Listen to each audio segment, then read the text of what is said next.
Sorry, I was in a rush. I messed up. We're a little bit late today. Sorry for that. I was streaming Deltarune on my main channel. We were able to actually beat all of Chapter 1 in a single stream, so we got through it pretty quick despite experiencing the majority of the content that the chapter had to offer. I didn't think it would take that long, though, so I'm sorry I'm a little bit late. We're going to speed through and catch up, because we're about 40 minutes behind, so we're probably going to be like 3 to 4 matches behind. But we're going to catch up right now. Let me see here. Our sets today are... What are our sets today? We have RC versus AWG, and then we have ZETA versus Scars today. So, we got 2 sets to go through today. I'm excited to see more of ZETA in action. My computer's actually bugged out, so I have to do this to get back to the mainstream here. Excuse me. Let's zoom through all the prep. Here we go. Okay. We'll skip through a little bit of this to like right here, and then we'll see what they pick. Let me actually open up my own stream so I can see the chat. I can't actually see any of you guys at the moment. My apologies for the lateness. Tomorrow, hopefully, we will not be late. That is my plan, because we'll be streaming some IJL tomorrow. We got very little delay, so we should be able to chat like it's nothing. I already see a donation here from Iz. Thank you for your continued support so much, Iz, from the last stream and to now 10 donations saying hello, hope everyone's having a good day. My day is pretty good. You know, it has been a pretty good day so far for me. We're gonna see AWG, Barontal rocking the Goatman up against RC, Weeping Clown, Puppet, Ada, and Gray. Very tanky team outside of the Weeping. Not really sure why they're going Weeping in round 1. I feel like Weeping's pretty bad against Goatman.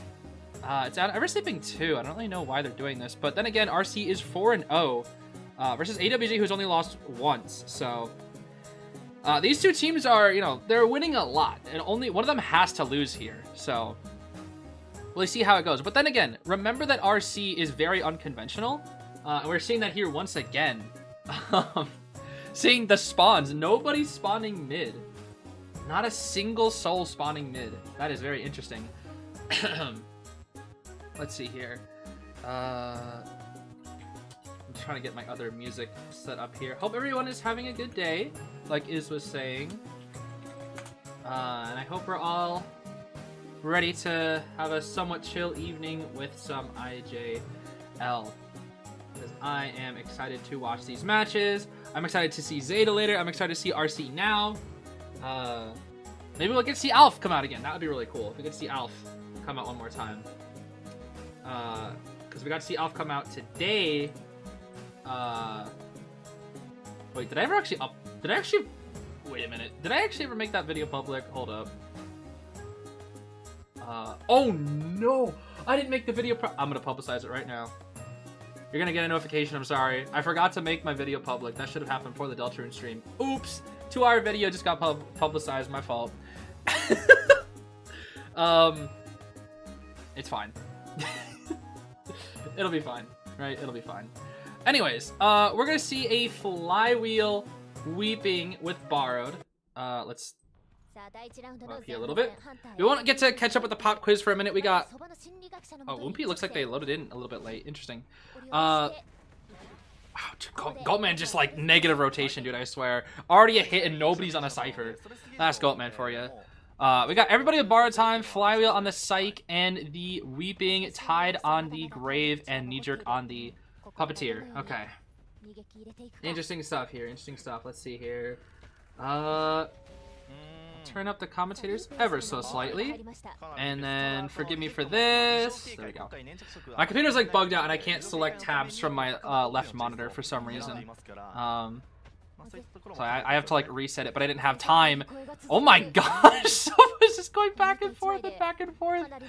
Oh, that is so goofy. And nice positioning. Nice. That's some good muscle memory positioning there. Oh my gosh! Jeez! Oh, it doesn't matter. You're already... Okay. Ooh, wait a minute. That was actually goated.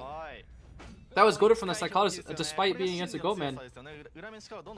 You take that risk, obviously, because you're already at half. If she was at full, she would not have taken that risk. And bye-bye, Psych. Okay, she cutted like 4 to 5 cages. That's a really good kite. That's very, very, very good kite. Very, very good kite. Whew. You'll be the first view. Thank you, thank you. We're gonna share on the what? Drop? Hello. Oh, he didn't want to drop because of potential struggle. And there's the abnormal. Oh. Wait, what the? Wait a minute. What the heck? What's going on? He's swapping to the... Huh? Why are you letting the Ada get away? Huh? Am I dumb? Why are you chasing the puppet? I guess the Ada, if he chases the Ada, she'll die in your ciphers, but puppet's not dying your ciphers. Lewis? Break of the cage? Lewis? Oh. Now we might get around this pallet here. Wow, Bronzel just does not care. You kind of, yeah, I agree with that though, because not caring right now is very important. Otherwise, you're kind of cooked. You are kind of cooked because it's been too long. I thought the weeping, bro. I thought the weeping was about to go crazy. I truly did. Wait, these ciphers are kind of... Oh, it's because the abnormal, that's why. Okay, that's fine. Okay, now you're respecting pallets. Sheesh. Now you are, I see. Oh. Huh. Interesting. That's actually fine to rescue Puppet without Ty because obviously he has Lewis. Sure. That's fine.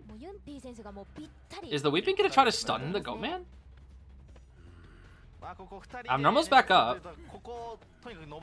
No more Lewis. Weeping's gonna actually try to harass. Oh, well. Wait a minute. Don't. He's not gonna. He wouldn't. He would. He. Wow. Sure. Sure, I guess. We got Wanted on the Ada. Grave has to rescue now. He's the only one who can. RC's playing very aggressively here, but the thing is, they're gonna run out of... Like, they don't have enough Cypher progress. That's the thing. Like, unless Sweeping Clown comes in here and somehow harasses again. I don't think they're gonna have enough. And like Grave needs to die for Puppet. He needs to die for Puppet. Okay, that's one hit. RC, yeah, RC is cooking, but they can't. Ooh. Oh! He ate the. Oh, and now they can break the cage. He doesn't have enough energy for a cage. Last Cypher 45. Puppet now has Lewis back. If Grave can die for him again. What? That's the Grave. Oh my. The Puppet is getting off scot-free! This, you gotta break the pallet. Break the pallet, break the pallet. Break the pallet. Don't let them abuse this pallet. Break the pallet! Bronto, break the pallet! The only reason they're still... Bronto, break the... Okay, well then they just go to these pallets actually. Ah, yeah, he's cooked. He's so cooked. What? He chipped the shovel! Of all things! Oh my. They're all scrambling around. It doesn't help that they're all wearing white skin, so it's hard to tell them apart. He hits down the Puppet, but Weeping Clown can heal stall. And it's barely enough. Oh my. RC. RC. Is he gonna swap to... No. No. Oh my. Oh my. Oh my. Oh. How? How's that not hit? What? And that's a 3! Is it? No, wait. What is Ada doing? Wanted order on the... He knows the Ada's there? No, he doesn't. Ooh. He should see the Ada with the cage, right? She's gonna get dungeon. He doesn't have the energy. She gets dungeon. Oh my. Wow. That is not a good start for Brontel at all.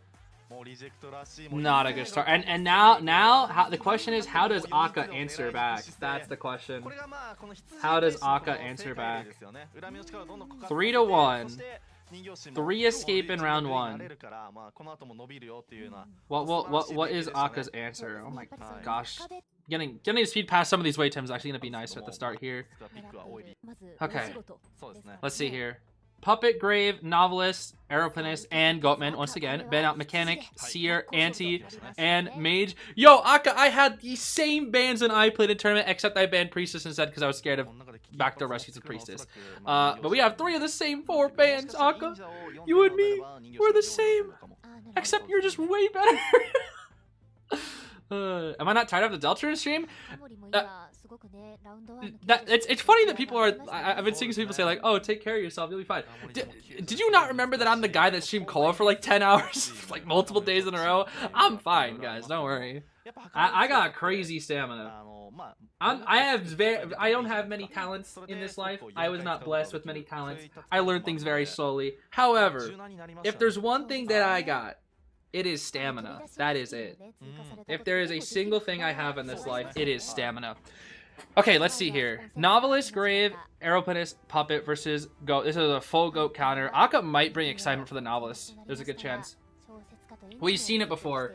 We have seen it before, and it's worked out many a time. It kind of just shuts down Novelist's entire game plan. Because if you let Novelist start cooking versus a Goat man, it's... Oh, man. It's going to be so annoying. We got Kyrie out here with a $2 donation as well. The combo everyone isn't ready to accept is that Zeez is a cactus. A cactus? What do you mean by that? What is that supposed to mean? Am I supposed to take offense? Is that a compliment? Is it just cactus? Like what? I don't know how to feel about that, honestly. We're gonna see Blink, actually. Blink, man. Interesting. Flywheel on the Novelist, Flywheel tied on the Charles, tied Borrowed Grave, and Puppet. So triple tied here. Pretty standard in round 1. This is what we've come to expect. AWG definitely loves to stick to the norm when it comes to the meta. They don't really like to be a bit unconventional like Team RC does. But let's see what Aka does here. Aka, one of the best hunters in the world right now, one of the best hunters in the Japan League right now. I would probably put him... I don't know if he's best right now in Japan, but he is... He is top 5 in Japan without a doubt. Probably top 3. Probably a top 300. Whoa, Emko's a little confused. Even Emko's like, what's going on? What the heck?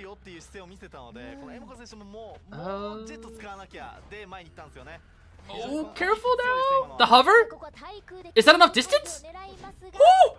Oh my gosh. Using both items. This is the longest cage I've ever seen. Oh my gosh. Why did that last so long? Sheesh. When I play Goldman, it's like the cage is over in 2 seconds, but it's like, jeez, Emko's like fighting for his life out here, and the cage is like only halfway done. Oh my gosh.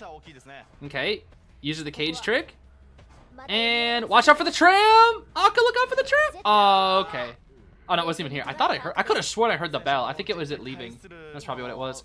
I knew I heard the bell somewhere. Okay, that's a good kite. All 3 jetpacks forced out, but still has a flywheel. But still has a blink, too. He really wants to chip the shovel? What is that going to do, except for presents? Maybe that's just the simple goal, just get presents while you can. He chips him out of the shovel to speed up the pace of the game and to get another quick hit here. Ooh. Does he have Nostalgic? No, he has Wanted Order on the Grave. He does not have Nostalgic, but he should have a good idea of where the Aeroplanist is, but that's a lot of distance. Oh, there he is. Boop, boop. Blink here. Blink during the animation of the pallet drop. That is a guaranteed blink hit. Well played from Aka. Using the blink and still getting damage off onto the Grave, while also maintaining the early, like the pressure that he put on the Grave for an early rescue and getting a little extra presence. So I don't fully understand the chip damage in terms of Goatman's hits or why he went for it. Because in terms of Goatman's hits, it's just if you're inside a cage, it's regular damage. If you hit him without a cage, it's basic. It's basically to balance Goatman because his ability is so incredibly strong. They try to balance him by making his basic attack only do a chip damage without the cage. But if you're talking about why he hit the Grave there, I think it's just because the chip hits still actually do full, like a full presence amount. And he just wanted the presence to get to full press faster, so his cages, he gets more cages quicker. That, and he also speeds up the pace of the game. I think that's why he did it, but it is not common that we see that too often, which is a little interesting. The Cypher Rush from AWG is really good. Emko's gonna go down here. However, Akka only needs a draw. He only needs a draw. And he's most likely going to get it because he has a full energy bar to work with. Just TP's right on top of the novice. What the? What?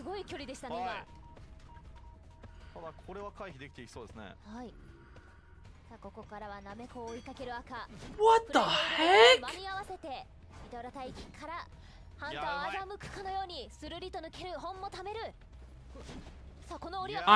Wow. Okay, I'm going to have to rewatch that in a second.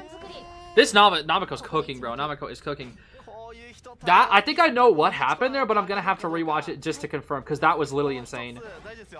Okay, gets the Novelist down. There is no lack of borrowed time on this team. They left a Cypher at 99. Probably a Cypher that's farther away from the Goatman, so he can't pressure it. Yeah, because he can pressure this one, potentially with an abnormal if he really wanted to. So they're leaving their last Cypher to be the one that's not have it be pressured. Grave hops in that shovel. Good reaction from A's. That's most likely a prediction, honestly, I would say. Let's see here. Is he going to try to stall for abnormal? I don't think so. There's no reason to, right? He could. Will he? This one is also primed. Now he knows that both Cyphers are basically primed. Ooh, Grave is lucky. He uses his blink! He uses the... But why? Now you have no trade endgame. Nope, he swaps a TP. Okay. So abnormal is no longer an option. He chairs the Grave on the last two Cyphers. If he can stuff a rescue, he wins. Like, guaranteed. Puppeteer can come in easily. Novice can also come in easily. No Lewis. Interesting. He's gonna go back for the Novelist. He's gonna wait for him to show up. There he is. The Tram. He does not get his book in time.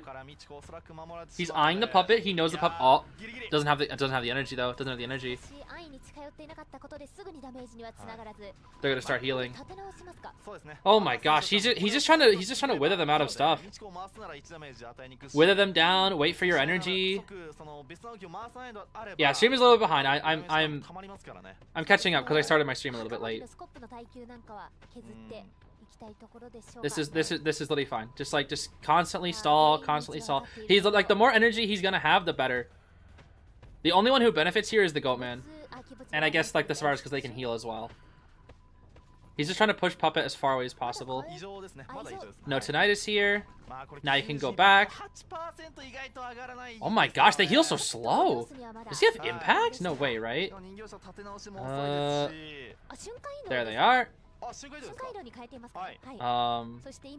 He's so scared of that Cypher. He doesn't want to commit. You're gonna have to start. Yeah, you're gonna have to start hitting them, buddy. Does actually hit the Grave too. That's not good. That is not the one you wanted to. Akka? Why are you so scared of that Cypher getting done? Oh my gosh. Back again. Can you want to chair the Grave? Huh?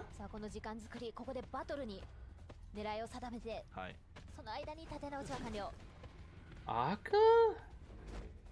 What is his plan? There's the Lewis. They're gonna be able to finish the... I don't understand. Namako's heart rate going crazy right now, dude. Absolutely crazy. He's just trying to wither them down, but like... This is something that only Akka does, by the way. This is something that like I only see Akka do. He did this with his Ivy very well on Moonlit River Park before. Whenever he's in like this last Cypher situation, he just wither. He's so good at withering. He just withers down the entire team, so they basically have just nothing left. But he finally gave up his pressure. They're gonna be able to pop the Cypher now. 92. No, yeah, it's gonna be primed. Yep, it's gonna be primed. Breaks that. So all his pressure, all that. Whoa, that was cool. Okay, I like that. He's got no energy though. He wasted everything right there. They don't have many resources, but the issue is they're rechargeable like Puppet and Novelist. That's what's annoying. I mean, he only needs a draw, but chasing a Puppet endgame is not how you get a draw, or not how you get a win. Okay. He's gonna have to get the Puppet down right here and then immediately just teleport. Just teleport. Alright, he's accepting the draw now. He's accepting the draw. He'll teleport. He won't get anything from it though. Yeah. If it was anybody but Puppet on that gate, he could have had a win. all that work for a tie, bro. All that work for a tie. I don't know what he could have done differently though. That's the thing. Maybe try to like stall out the shovel. I don't know. Still a well played game though. So that's round 1, and we're almost caught up here actually. Let's see. Yeah, we're only like 3 minutes behind now. So round 2 is gonna be Arms Factory. Akka's up once again. We got Anti, Merc, Finn, Psych, Goatman is global ban. Ivy they did ban on this map. Interesting. AWG does not want to fight an Ivy, especially with Akka's playstyle, dude. With how they're withering, or how much he withers down. I'll take a look at the donations after this match. Thank you so much to everybody who has shown support. I'm sorry that I can't look at them just now. I'm just trying to catch up here so we can chill out for a little bit. Let's see. What did Akka pick here? Opera, Hullabaloo, Bonbon. One of those 3, I feel like. Maybe Anne. One of those 3. Hullabaloo. Okay. Hullabaloo, huh? Hula hoop. And okay, standard spawns. Builds are Inso-Trump excitement, huh? Inso-Trump excitement for the anti. Flywheel borrowed on the Finn, anti, borrowed knee-jerk Ada, borrowed Tide Mercenary. Okay. Pretty standard across the board here. It looks like AWG didn't really know what Akka was going to go for here. I think Akka would have actually picked Ivy, given the chance, because Ivy, I feel like, is the best of the big 4 on this map specifically. Hullabaloo's not really considered to be super great on this map, but, like, it can still work. I remember back when Hullabaloo was really strong, I got to watch one of RVL's practices, where Spencer was practicing as Hullabaloo versus the team. Oh, man. The amount of stuffed rescues he was able to do, bro. Oh my gosh. It was crazy, dude. He just wouldn't let Roland ever rescue. It was crazy. Alright. Good initial snipe with the clone, or as the official commentators call it by the official name, the double surprise. Not entirely sure why it's still called that. Well, I guess I know why it's called that, because there's 2 of him and it's like, surprise, haha. But I feel like it's funny to just say, clone. Maybe I should call it the double doofus. If I call the journalist thing the doofus, maybe I should call it the double doofus. Nah, that'd be stupid. Alright, decent kite so far from the Ada. Cypherrush is going pretty quick. Cypherrush on the team is pretty good. It's only -30, which isn't really that bad. Especially on a map like Arms Factory. Namako's here for some support. Let's see. Oh, it didn't even swing. No, I guess he did. Actually, he did swing. What the heck? Wait, why did you accept? Wait, what? I'm confused. What's? Wait a minute. Whoa, hold on now. Whoa, Namako. Wait a minute. You're. What? Okay, the excitement was kind of bad, but like then Namako just gave a free hit. Am I dumb, or should he just go for Namako? Okay, interesting. Aze is here with the brown Merc skin. The bear, the haha funny, is gonna try to double color. Damage on the Merc. Ooh, taking a page out of RC Peter's book. Not gonna get it though with the elbow pad. Very good. Very good elbow pad from Aze. Yeah, Hullabaloos love their double downs, dude. They love their double downs, especially RC Peter. Or RC Peter. Zeta Peter. Some old habits are hard to kill. That's crazy. Maybe it's just because I'm watching RC right now. Oh gosh. はい。 Anyway. そうですね。 Second chair, Cypher's looking pretty good. Finn is decoding right now. They call him the fire decoder. And he's coming in. Emco with the popcorn Finn. Let's see it. Use the popcorn. Use the popcorn. いやー、赤いレフマステル。 Baits out the flywheel. Well played from Aka. Knew it was coming too. Goes for a double down. Will he get it? Will he get it? Will he get it? He gets it. He gets the double down. That's not actually that important. That I think. No, actually it is. Never mind. For some reason I thought they were on the last cipher. I was about to be like, huh? That actually is important. Especially since he could actually kill Psych right here. Yep, and he actually, I think he has enough time. That was such a fast down. Emco should not be able to heal in time. He can chair. Oh my gosh, he can chair Emco in time. He's actually at a pretty good pace, I will say. This is a very good pace for Hullabaloo. Last cipher has not been started. 2 people half, 1 on chair. This is a 4K actually. This is a 4K. Huh. I think a lot of it was Namako giving that free hit. That was not good. When Namako gave that free hit, that was what sealed the deal. I'm pretty sure.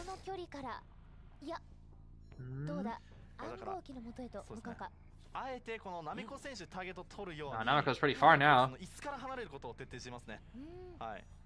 Define cooked. Yeah, that would be this right here. That's for sure. Ooh, tries to predict. 1. He really, wow, he really used the excitement for that. And Namako couldn't flywheel because you were in red. Haha, funny. It's an after half rescue on Emco. Yeah, they're cooked, bro. They're cooked. They're absolutely cooked. So that means oh man, that means if they don't get a 4K, if AWG doesn't get a 4K in return, it's cooked. Oh my goodness. What? Huh, I guess even pros mess up their elbow pads sometimes. Interesting. Does get the rescue though because it is a mercenary. But the double color, bro. The double color. Dude, Aqua's making Hullabaloo look like he never got nerfed. Sheesh. My goodness. Yeah, the free hit, the double down hurt, dude. Both of them. Both of them hurt. But it's just that juke game that you have to play with Hullabaloo that's just so frustrating. It's so tricky. And now you can chair Mercenary because he has a long chair time. And you can easily find Emco just by throwing out a random clone. It's like, let's see here. Who needs game sense when I have clone? That is still a thing, bro. Who needs game sense when I have clone will always still be a thing. Yep. And he still has try. Yo, swap to blink, Aka. Swap to blink. Swap to blink. I dare you. Swap to blink. Do it. Swap to blink. Oh, he's dead. Doesn't even get the flywheel lineup. That's unfortunate. Well played from Aka. That is a 4K in round 2. And yeah, if AWG doesn't 4K in return, that is it. So, wow. We caught up, but I think this is a pretty fast set, I must say. Pretty fast set. We should also hopefully have enough time to sneak in. Where is it? Not here. Where is it? Here it is. Sneak in our pop quiz. Let's see. In this match, 0 exit gates were activated. There we go. My Steve kids are so chopped. How am I not tired after playing Deltarune stream than this? Well, I mean, I only played Deltarune for like four. How long was that stream? 4.5 hours? That's not that long. Almost 5 hour stream. That's not that long. Because you guys gotta remember, I stream Koa like crazy. Remember? I am no stranger to like 10-hour streams, you know? I am no stranger to that at all. So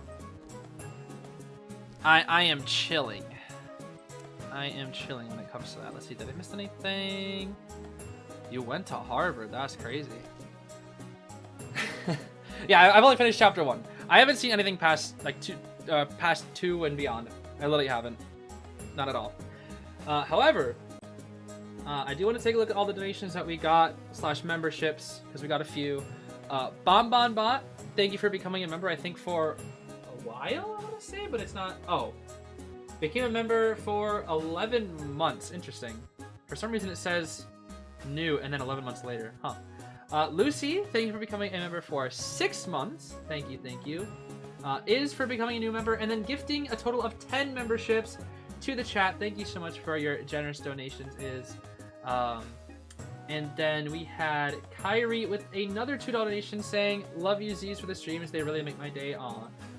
Thank you so much for the donation and kind words, Kyrie. Yes, I have seen a lot of your comments. They are very, very heartwarming.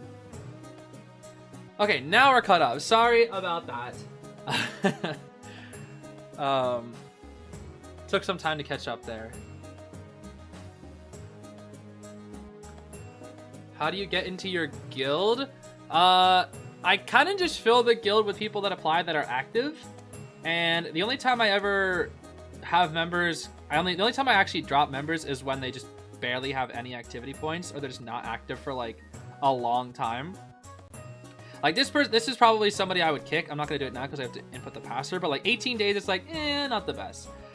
I tend to want people that are like pretty active, like playing the game almost not every day, but you know, that get like a good enough activity points so that we like maintain a decently high rank, like top 100 would be nice. I would really like to, where is it? I think like, if you get like a certain, where is it? Yeah, I would love to get like in the top 10 guild one time. That would be really cool, but that's also like really hard. It would be nice though, so I could get like some of those achievement labels, you know? It would be nice, but that also requires 49 other people to also be like perfectly in sync. Yeah.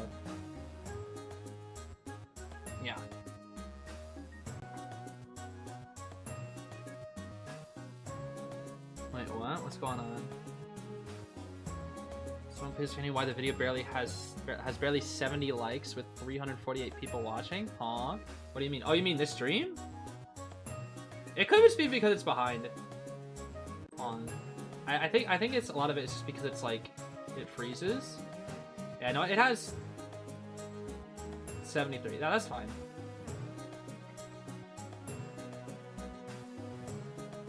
It's more uncommon for people to like streams than videos. Streams tend to get less likes, and in general as well. How close are we here? Not quite enough. What was I gonna say? People just forget, I guess, as well. Not everybody wants to like a stream either. Especially since a lot of people use likes as like a bookmark thing as well. I used to, but now I don't really care because I have like 25 channels, you know, so I just spam likes. And then the one that I use just like watch anything I'll like as bookmarks. By the way, guys, this is a small reminder for all you Don fans out there. Don is in the chat. He will always be there. Just in case you're curious. I was looking at my phone. I was set the stream on my phone. Donathan will always be there, bro. Donathan will always be there. 100%.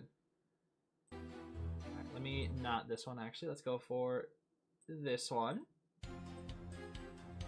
That's a little better. There we go. Okay.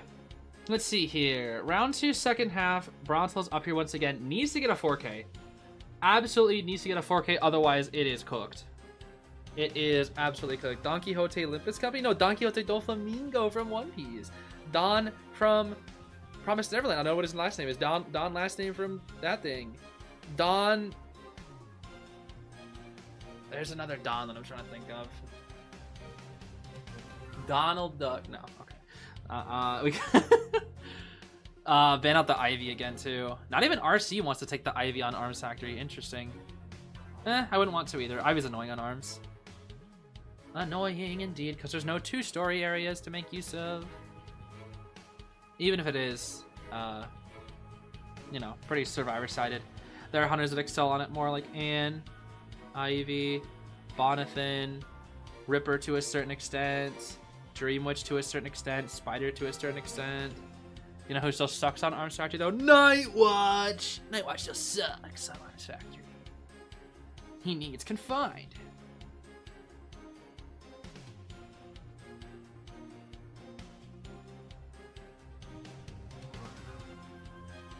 Donathan. The Donathan, indeed. Actually, wait, when does Promised Neverland come back? It's like really soon, right? Is it next week? Or like 2 weeks from now? It's this month, right? Is when Promised Neverland? Or is that next month? I forget. Because if it does come back soon, I gotta make sure it's next May. Oh yeah, it is very soon then. So okay, gotcha. So that means I gotta get the Donathan then. Who are you guys choosing as your free? It's Don and Gilda or something like that. I'm curious what you guys are picking, because I'm 100% choosing Don. Like, I don't care. There's no way I'm choosing Gilda Mind's Eye when Don is right there, bro. I'm 100% getting Don. A Don anti? What does that even mean? Oh, that's funny. I'm getting Don, bro. I'm getting Don every time. All right, Sangria. That makes sense. She does have the highest fit potential. This is gonna be hard. Bronto might actually need to pick like Abnormal or something. Gotta be like really lucky guy band. Oh yeah, wait, what? Oh, it's because RC likes playing Lucky Guy sometimes, and they could gimmick with Lucky Guy, because Lucky Guy can have a bot, and Lucky Guy can use Explorer page to get small. I think Bronto doesn't want to get gimmicked. I think that's why there's the Explorer and Lucky Guy bands, because he doesn't want to get gimmicked by RC, because RC likes their gimmicks. RC loves their gimmicks. So that could be why. That could be why. I think it's specifically as a RC like target pick thing, because RC loves the gimmicks. Like if anybody's gonna be out here playing gimmick Lady Farah Lady, it's gonna be RC. Who's winning currently? Currently, Team RC is winning by a long shot. If Bronzel does not get a 4K, it's over. So Bronzel absolutely wants and needs the 4K here, 100%. Rally plays Farah Lady. Oh my goodness. Yo, Rally, don't disappoint me and play that gimmick lady. I don't want to see that. Yeah, they only need one out. That's also why they picked the Embalmer. Embalmer's so good for securing draws and even one outs. It's possible. There's counterplay to him, but he can be very annoying. Will there be any more IVL videos coming up? There are some interesting round 1 hunters. Yeah, there'll probably be an IVL video tomorrow, actually. All right, let's see here. What's it gonna be? What's it gonna be? RC and Axis are cracked? Yeah, that's what I'm saying, Schmitty. That is what I'm saying. We got full kite anti, flywheel, borrowed Embalmer, borrowed knee-jerk fin, borrowed tide on the Merc. No one has the same build. Interesting.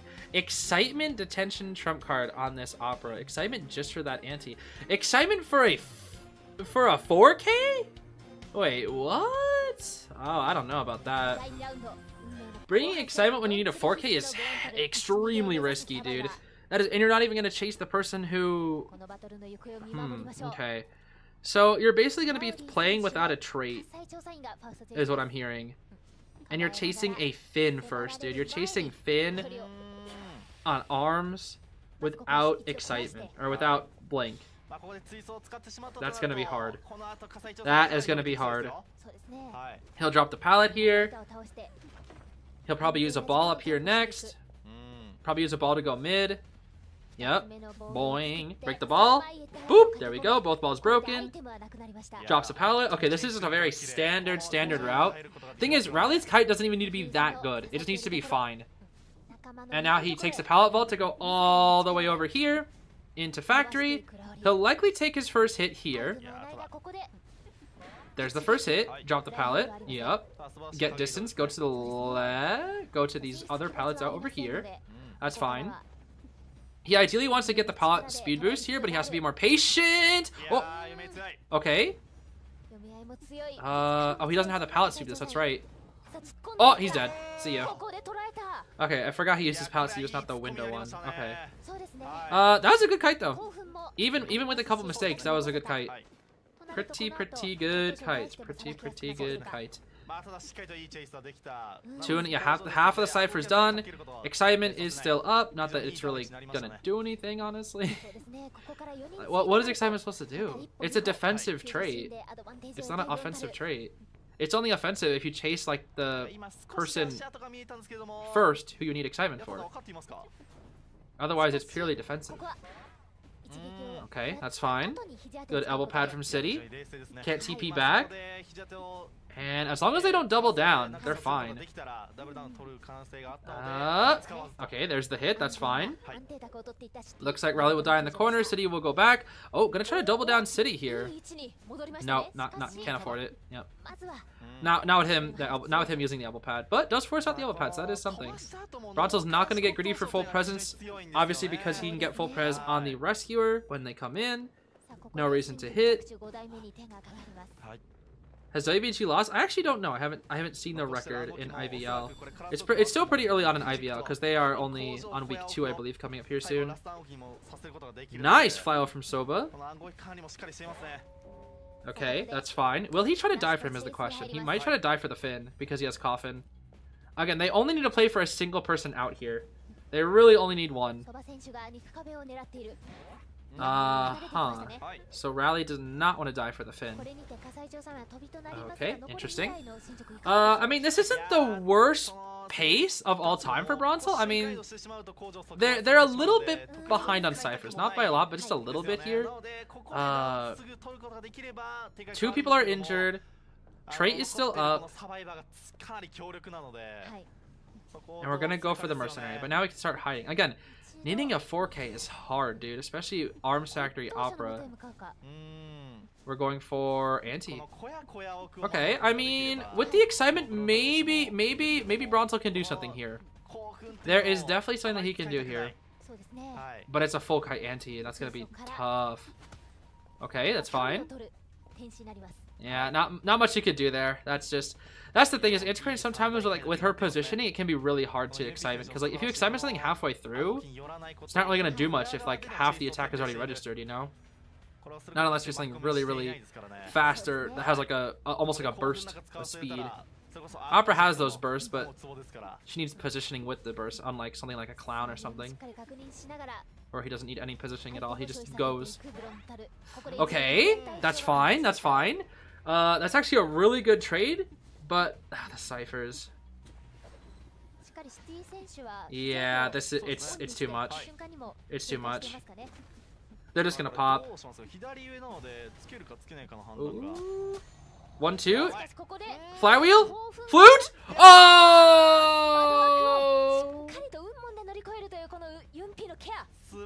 The flywheel.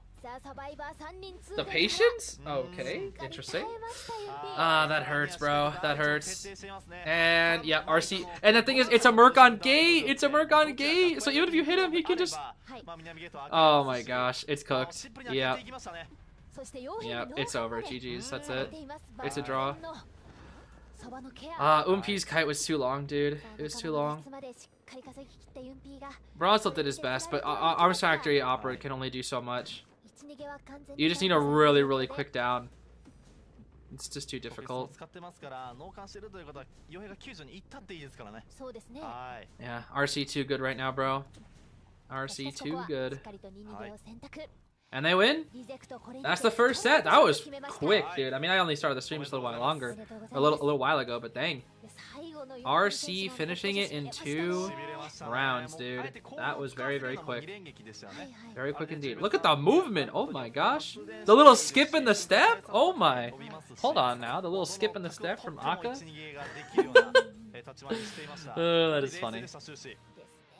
Hey, good stuff though. Good stuff to RC. That was a good set for what I was around to see. Oh gosh. All right, let's see here. Let's get that pop quiz. We got trump card detention, I believe. Yep. Okay. Cool. And the next set is, let's see here, ZETA versus Scars. I don't think we got to see Scars in a live stream yet, have we? Maybe it was the first one. I don't remember. But ZETA, we've seen only once before in a stream.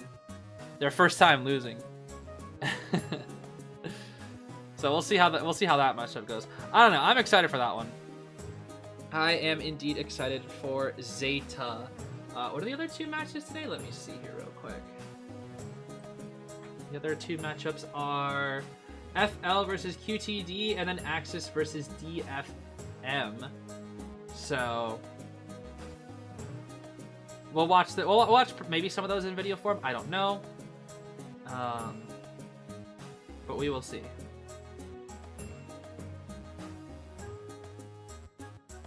Oh wait, Zeta got a win? Huh? Who do they win against? I guess they must have won their most recent set then. Because they're 1-3. They're not. I thought they were 0-4. Only FL is 0-4, dude. Oh, that's so sad. RC and Axis are completely undefeated. FL has only been defeated. And Zeta is almost all. Actually, Zeta versus Scars is going to be an interesting matchup because those teams have the same rating. They've only won one set and they lost 3. I think Zeta will win though because again, I do feel like Zeta's losses have mostly been because of Peter's inconsistencies. I mentioned this in the video that was supposed to come out earlier that I released like a few minutes ago. Something that I've noticed about Peter specifically, and don't get, I mean this in like a positive way as well. Peter is so gosh darn talented. Where's my club introduction here? Peter is so talented. However,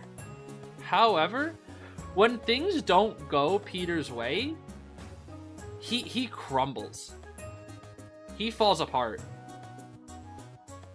Like, when things go to his game plan, he usually just, like, wins. He sweeps, he does, like, so well.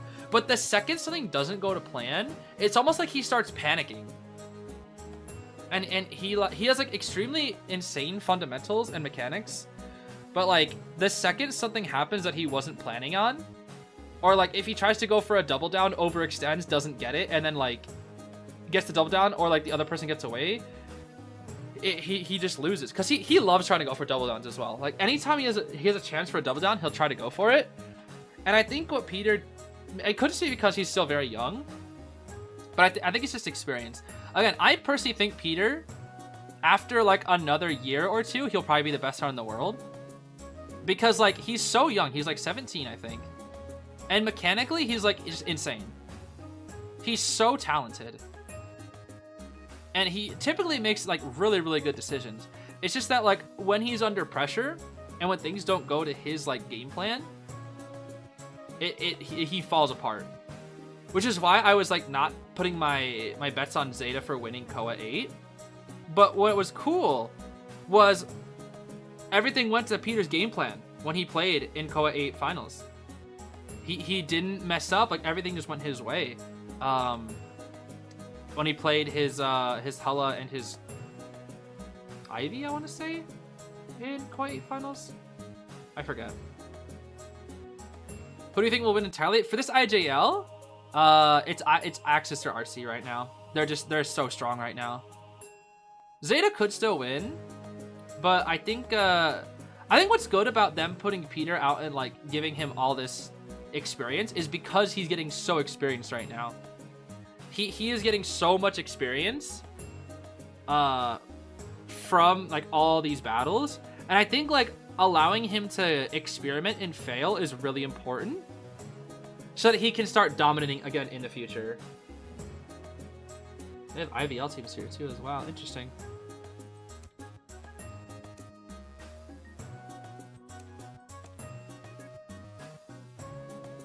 Dang.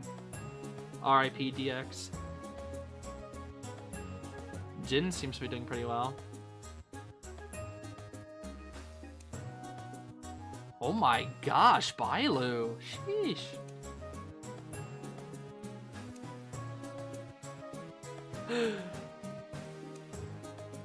Oh, Choi! What happened? What happened, Choi? Oh. What happened, Choi?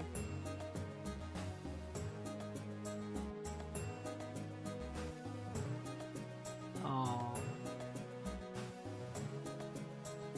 Wait, he played Clown yesterday? No. No way, he finally played Clown.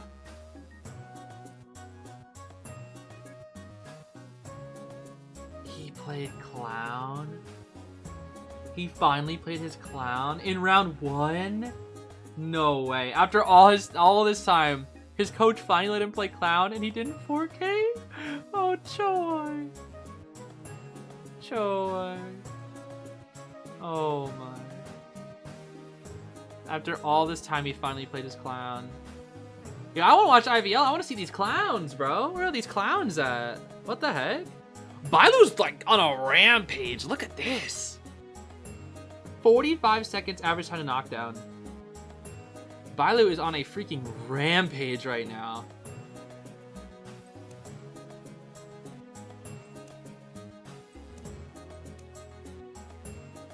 Jin's doing really well too. How is where's WBG? Weibo.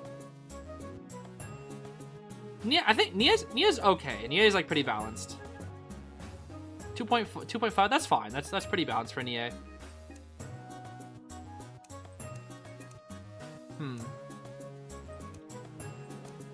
Oh, Juan. Juan, come back to us. The GOAT. 72 average contain. That's pretty good. Persica the GOAT. I miss Juan, bro.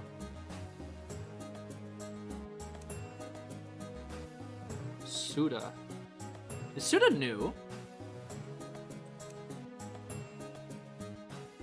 28 average containment time? Oh, that's only one match. Okay, that's fine. I see.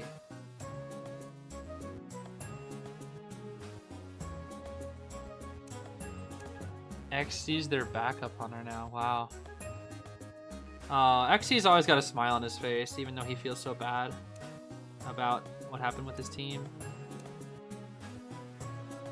Sheesh, Nanako. MRC is cooking. Oh my gosh. Check FPXCQ Sands.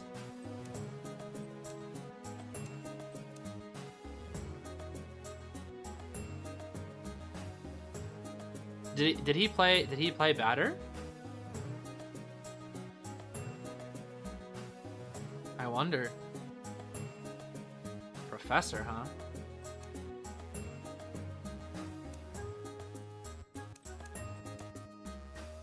They got 2 mechs, bro. They got 2 mechs.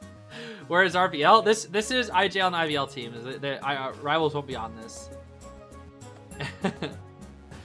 Yeah, let's see the stats from Kazuneko so far. Zeta serves have been doing very well. Delisu, average containment time nearly 100 seconds, dude. Zeta Kazuneko. Nobody's chasing this man, dude. Nobody's chasing him. Delisu's popping off, though, with that average containment time. 95 seconds, dude. Why is he doing the nya? Because he's Kazuneko. Get it? It's funny.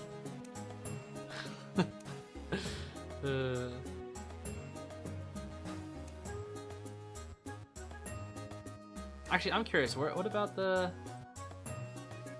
Why aren't you playing Melee anymore, Apai? What the heck? Where's QTD? What is their logo?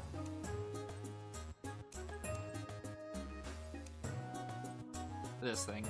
I want to see their three different hunters. There are 3 different hunters, dude. They're Dreamwitch and Leo, bro. Dreamwitch and Leo.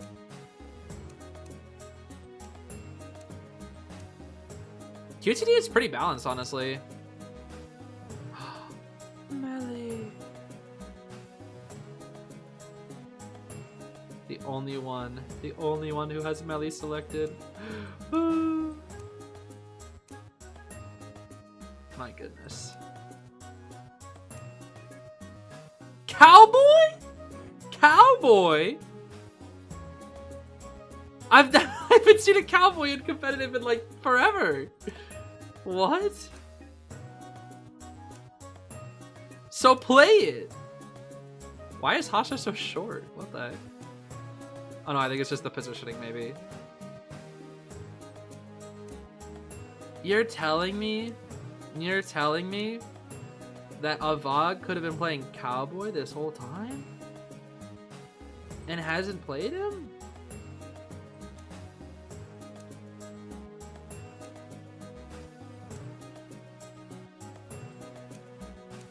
No enchanters for Nyan, huh? That's crazy.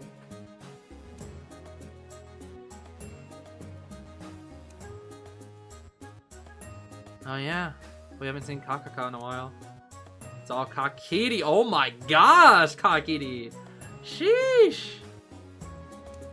Calm down, bro. Calm down. Calm down, Kakiri. Wait, what about Akka? Hold on.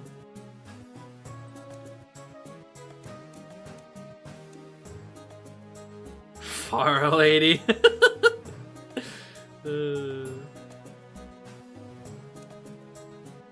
Dang, Akka! Clown Mad Eyes? Yo! Oh my gosh. Akka's killing it right now. Oh my gosh. Akka is killing it right now. Burrio's doing pretty solid. That's solid. That's solid.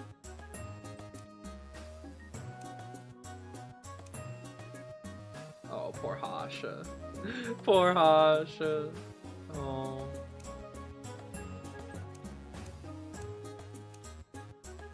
Little child? Is that a new... Wait a minute. Is that a new Merc sprite? Or is that just me? Am I dumb? Or is that a new Merc sprite? What the heck? In the back? I swear that's different. Huh. They optimized his face. Oh, really? Huh.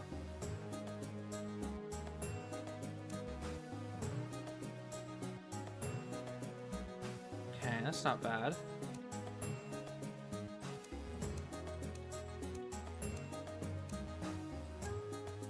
Yeah, Kakiri and Akka are just going crazy. Toy merchant. Yo, Mco, be serious. Be serious, Mco. Be serious, Mco. What am I looking at right now?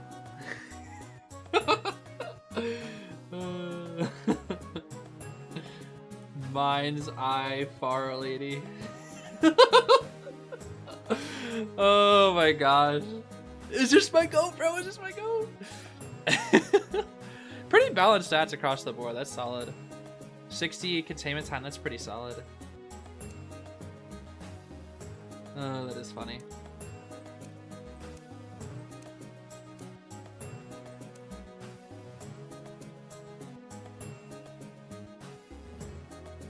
Peter actually under the norm with 1.88. Wow. That is under the norm. Even though so many of his matches were just like... He was close to winning, but he just couldn't. I feel like that's the thing with Peter is like... When I look at like some of these other hunters, like poor Hasha just like seems like he just can't keep up, right? Unfortunately. I hate to say it, but he feels like he's struggling to catch up.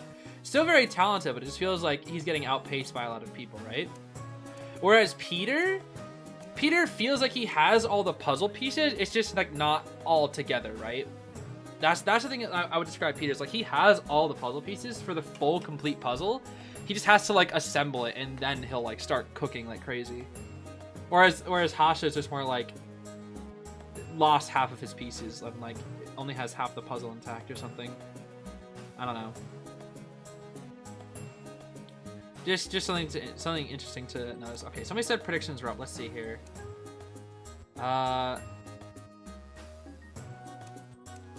Here we are. I was like, huh? Wow, everybody putting their bets on ZETA. Sheesh. I mean, they got the same win rate. I think it's gonna be ZETA, but ZETA might get screwed over by being unlucky again. Which map will be banned round 1 of this match? Let's see. ZETA mostly bans Moonlit. Scars mostly bans Chinatown. It just depends on who wins coin toss then. So let's say Chinatown get banned. Will there be a Force Keep in this match? Yeah, let's say yeah. We'll say yes, just for the content. It's very unlikely, but I'll say yes, just because of that. Do any tourney players play Doc? Not really. Doc can't keep up in this meta. Donch like just sucks. Donch is a bad character. She is annoying, but she's not good. The only time we've seen Doc was versus DX's Goatman, and it was like a very gimmicky game. It was a very gimmicky game. It was actually like a pain to watch, honestly. It was funny, but like it was miserable. If it was like if it happened more than one match, it would have been like a horrible experience. What's the song name? This is Great Canyon from Pokemon Mystery Dungeon Rescue Team DX. That is the correct name of the song. But yes, I agree. Doc should definitely stay out of tourneys. I said it once before. Yeah, Doc needs to be garbage for the meta to be healthy. Yes, exactly, Vincent. That is my opinion. Doc needs to be trash for the game to be healthy. That is my opinion. Because if Doc is meta, every game will be 10 minutes. Every game will just be a stall fest. And it's funny because they're already trying to get rid, with the new buffs and nerfs and persona web adjustments, they're already trying to get rid of slugging. They're already trying to get rid of it. What the heck? Why do I have so many stickers? Oh, that explains it. Because the meta isn't healthy anyways. I mean, like, it would be very if you think about like all the hunters that start doing bleed out sessions, or they how many, like the 25-minute clerk match, for example, or like, you know, sometimes we see matches go on forever and ever and ever because of bleed out. Well, Doc would basically be the reverse of that, where she just heals and heals and heals and heals and heals, and matches will just go on and on and on and on and on and on and on. Like that's why this character needs to suck. Otherwise, comp meta will be like the most ugly, disgusting, most boring thing of all time, because it'd just be Doc healing over and over again. Keep healing, Doc. Keep healing, Doc. Keep healing, Doc. Keep healing. It's funny. Gosh, I hate Doc. I really do hate Doc. I guess I might as well get rid of all my little stickers while I got time here. Let's see. What do I got? Oops. I did not mean to do that. Wait, they added a new page of emotes? When did they do this? Huh. I didn't know they did that. That must have been recently, right? Probably. I'm guessing. Oh, wow, a sticker. Wow. Wow, a sticker of just complete nothing. Last maintenance? Ah, I see. 4 pages worth of stickers and graffitis. Oh yeah, I have this one now. What is this? Shout. I would not call that shouting. Did I get my Crimson package? Yeah, I have my Crimson package. I just haven't opened it yet, because I want to have like a better setup for it. Let's see here. Oh yeah, open presents, I forgot. Accept presents, yippee! That emote is so goofy. I hope more characters get that emote. It's so goofy. And this should be the B tier. Yeah. This is a good B tier. This is a nice B tier for Antique Dealer. Finn. Oh right, I forgot Frog Fin. I forgot I have Frog Fin. I gotta play Frog Fin soon, bro. Wait, what? I have another Fin skin? Duty Green, of course. All characters shout like thief. Yeah, right. That would be goofy indeed. I got my Matthias sticker. Thrower lady. I don't even remember when I got this. I gotta wear this one though. I actually like this one. This is a good Farley skin because of the microphone. And that is the only reason why. Ew. Dude, the object stickers are kind of ugly. I can't lie, they're kind of ugly. That's funny. Wait, there's more? I have more for Thor Lady? Oh, this is her. Oh, this is the, like, yeah. Welcome to the this thing. Yay. Oh, you have for Archer. Worn clothes. Dang, she looks like she got stabbed. Are you okay? Sheesh. Archer actually looks like she got stabbed. Oh yeah, and I forgot I got his super accessory. Why do I have 2 rare accessories for Explorer, the character I never play? Oh, that's just my luck, bro. I always get stuff for characters I don't play. That's just how it goes. Ah, yes. Grade dull Orphe. This doofus child. Oh, that's funny. Okay. Dude, these gray stickers are so boring. I'm sorry. They're so boring. I like filling up my sticker book though, so I usually tend to bring them. Okay. We got something for Banester. Oh, it was the punk skin. Yes, of course, that Rad gave me. Of course, of course. Fish. What do I got for fish? Nothing. Dude, that thing, look at this one. This one's so ugly, I'm sorry. The bowl of fish. Oh gosh. That one's so silly. The clerking tin. What do I have new for clerk? What, emote for clerk? When did I get threatened? What do you... Is that her script? She like pulls apart her script, huh? That looks so weird. It's a big script, sheesh. Nightmare, the Crow Hunter. I'm at Raven, the Crow Hunter. There we go. I gotta get my Pride Month Nightmare out here. My Pride Month Raven, bro. Alva. Wow. Silhouette for Alva. Wow, give it up. Don't shoot me.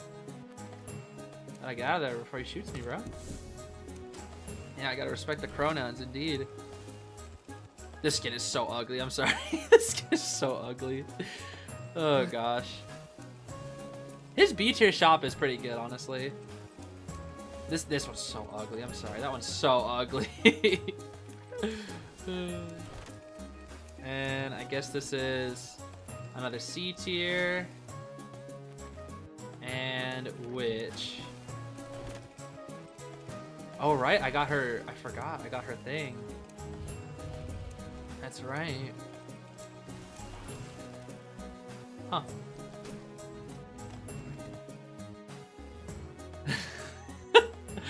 Oh, freaking Wax. I think I can just leave Wax how he is, right? I don't need to check up on Wax, right? Oh, this guy Wax. This guy Wax. He's at the very end of my Hunter book for a reason, bro. Oh gosh. Alright. Let me collect my awesome things. Let me do my daily share. And because the thing's about to reset, and now we can go back to this. We should be getting our next set here soon. Kazuneko's still hitting the funny pose there. Need to finish a drawing but keep getting drowsy? Make sure to take care of yourself. Don't overwork yourself when you are sleepy. How am I? I'm doing pretty good today, Hoshi. Thank you for asking. I'm doing quite well. I'm a little hungry. I could use a... What do I feel like eating? It's a good question. I feel like eating something cold, not something hot.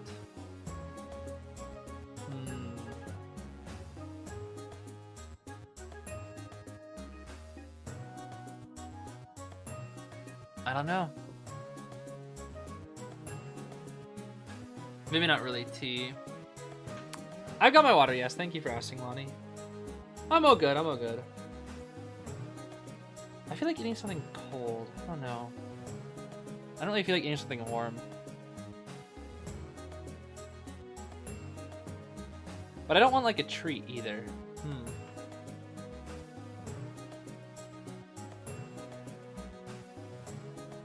In my opinion, who's the best survivor for solo rank? Best survivor for solo rank?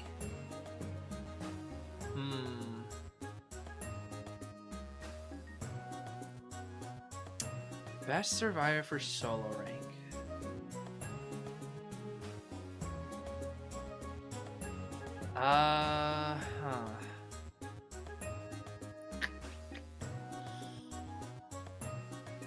Probably meteorologist. I think meteorologist would be really good. Meteorologist can do everything. Auntie's really good as well. I was thinking meteorologist probably is best. Auntie is probably second best. Lawyer is really good. Meteorologist okay, I guess. I think meteorologist is very good. Meteorologist is very, very good. She can support. She has 2 different ways of kiting. Acrobat is also really, really good. Meteorologist, Anti, Acro, those are probably the 3 best options.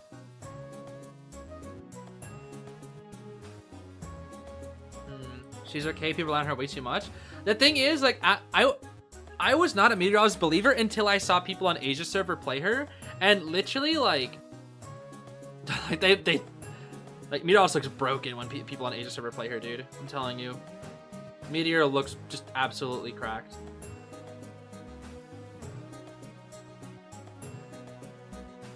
In solo rank, at least. The healing never hurts either. Having that healing in the back, it never hurts. Although after the nerfs, it might be a little trickier.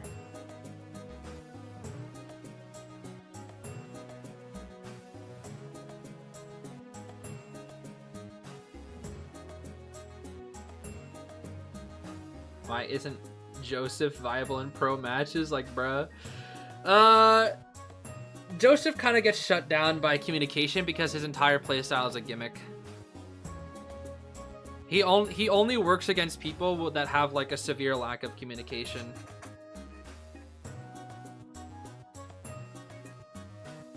And also like slightly weaker team comps. Joseph's counterplayed by anybody with a brain or comms. Yeah. I mean, he still has a lot of cheese. Don't get me wrong, he still has a lot of cheese. But it's kind of hard to cheese some of the best survivors in the world, you know? Because like if there's like one like decent character on the team that can shut down Joseph's momentum, well, there goes your momentum, right? Like Joseph in tourney can at best probably get like a draw. In this day and age, of course. Now in a rank setting, when you don't know it's a Joseph, and there's less communication, and not everybody's playing the best characters, and he has the spawn selection advantage, he can heavily out gimmick you, because he just takes away the chase part of the entire game, which is where like a lot of the mechanical skill is involved. So it's like, take the chase out of the game. All you have to do is max berserker camp, spam photo whenever you can, use the like 10 best tricks that he has, and then you're good. What are common Joseph spam? I know it's Doc, but I know there's more. Doc, Barmaid, Meteorologist, Priestess. Those are probably the biggest ones.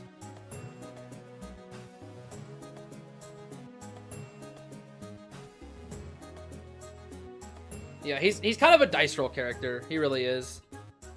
Like, he's heavily a dice roll character. It's like, will they go this way or will they go this way? If I pick right, I win the match. If I pick wrong, I lose the match, you know? He's kind of a gamble character. Heavy RNG based. Heavy RNG based. But he's also seen as very annoying for some Chinese players, which I think is funny because a lot of China players will ban Joseph in rank because they just don't want to deal with him. Simply because they don't want to deal with long matches and how much of a gamble he is. Literal Chinese pros will do that because he's that annoying. Which I find to be really funny. I think that's just really, really funny. Because honestly, I would rather fight something like a Hullabaloo nowadays than a Joseph. Like if it was just me, if I was able to decide the 100 bans alone, I would be banning Goatman, Joseph, and Ivy. That's what I would ban.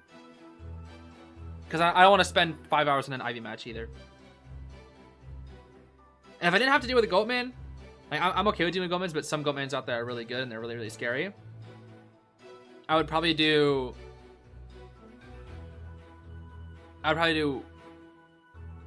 Joseph, maybe Wax. I hate Wax. Depends on the map for Wax, honestly. If it's like a map he's trashed on, no. If there's a map he's good on, like Chinatown, yes. Or Moonlit, yes. I don't know. Oh, we just had a 50 gifted memberships? Hold on, I'm sorry, I missed this. Wick / Miss Soul gifting 50 memberships. Oh my goodness. Sorry that I didn't notice this a little bit sooner. Thank you so much for your support. 50 gifted, that's a lot.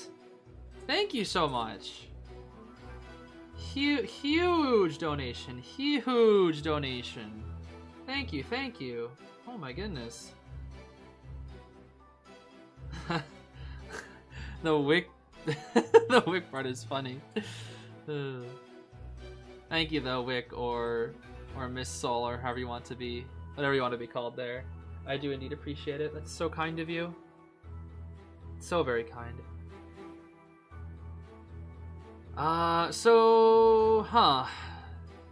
Zeta rocking, Explorer, Perfumer, Knight Sterling, and Aeroplanist. This is not something that we haven't seen before. So we know that Zeta really likes their round 1 Perfumer. They really like their round 1 Perfumer. They truly do. And this team actually decodes pretty quick. They actually don't have any minus decoding outside of the Knight, which can easily be made up for by that Explorer. And Burrito out here, yup. With the same bans as earlier, Seer, Anti-Mech, and Mage. I would personally do Seer, Mech, and then Anti, but that is my personal preference because I think Mech is broken. This looks like your rank team. Yeah, the unbalanced rank team, indeed. Why is nobody talking about Summer Joseph sandals? I don't think we need to talk about that, do we? I'm good with that, talking about Summer Joseph's footwear. I'm good not talking about Joseph at all, actually. This guy Joseph. All right, let's see here. So we know it's gonna be the goat man, but where is he gonna spawn? Is he gonna go left? Is he gonna go top left? Is he gonna go right? Bottom left? I think he's trying to go either top left or right mid. Never mind. Okay. Wait. Oh. Wait a minute. There's a good chance he could find out Shinami like instantly if he gets lucky. It depends on the spawn. This could be dangerous. Or it could be very heavy out gimmick. Because if Shinami gets to hiding in a really, really good spot, Burrito doesn't see them, it's cooked. Because he'll just out gimmick the Goat Man. And he might go for Kazuneko in factory instead. And we all know Kazuneko is the GOAT, so who can say? I feel like with this spawn, though, I feel like Shinami will get caught out very easily. He has to get a really good hiding spot. He has to get a good spawn on top of a good hiding spot. Let's see. There's the handshake, and here we go. Second set of the day, Zeta versus Scars. Excitement for the night? Excitement for the night? Wait, you know what? For Goatman specifically, I actually think that's fine. That's actually fine. That's actually fine. because Knight kind of like really shuts down the potential momentum that Goatman can have. I actually don't completely disagree with how good Goatman's base kit is on a map like Arms Factory. I actually don't completely disagree. And he spots out the... He messed up! He spotted out the Explorer, but he accidentally went back. He saw the trail. But wait, Explorer is still running. He spotted him out again. Oh, he sees him. Okay. Well, it's cooked. It's cooked. GG's. That's cooked. Oh, Kazunako. Oh. Kazunako broke the cage! Ooh. Not bad, not bad. But next cage and he's cooked. He'll have to use excitement for it. He's just running to his teammates for support. Let's see the cage. Let's see the cage. He missed! Oh, that's huge. That's huge. That is huge. That is very huge. Missing by that little margin is huge. I'm gonna break the pot. My name is Goatman. My name is Jeff. Okay. Nice! The instant K. Wait, what? He did it too early! No, he did the swing too early! That would be okay, normally that would be a really good idea, but he did it too early. It was too early. He knows, yeah, he sees. Oh, Burrito, the impatience. He's at full pres. He's only got chip hits. Ciphers are a little slow because of the support. I wonder if they know he has excitement. Now they might think he has. They might have abnormal. They might think he has abnormal. There's a good chance actually.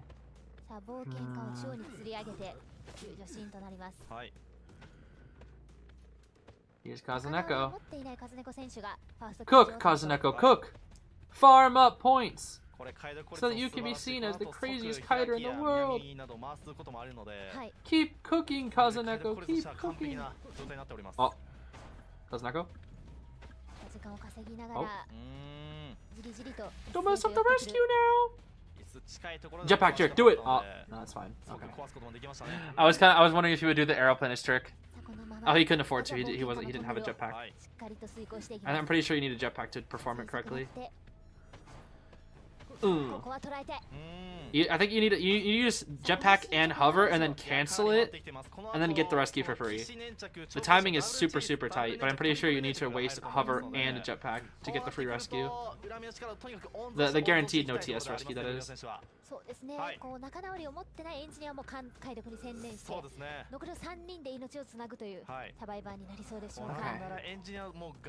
They didn't actually need to use it because there was no cage, but if he did like the instant backstep, he probably could have reacted because it's Kazuneko. Ooh, speaking of reaction time. Ooh, Kazuneko. Cooking. Knight stalling the chair. Oh, well, that was a very... ZETA?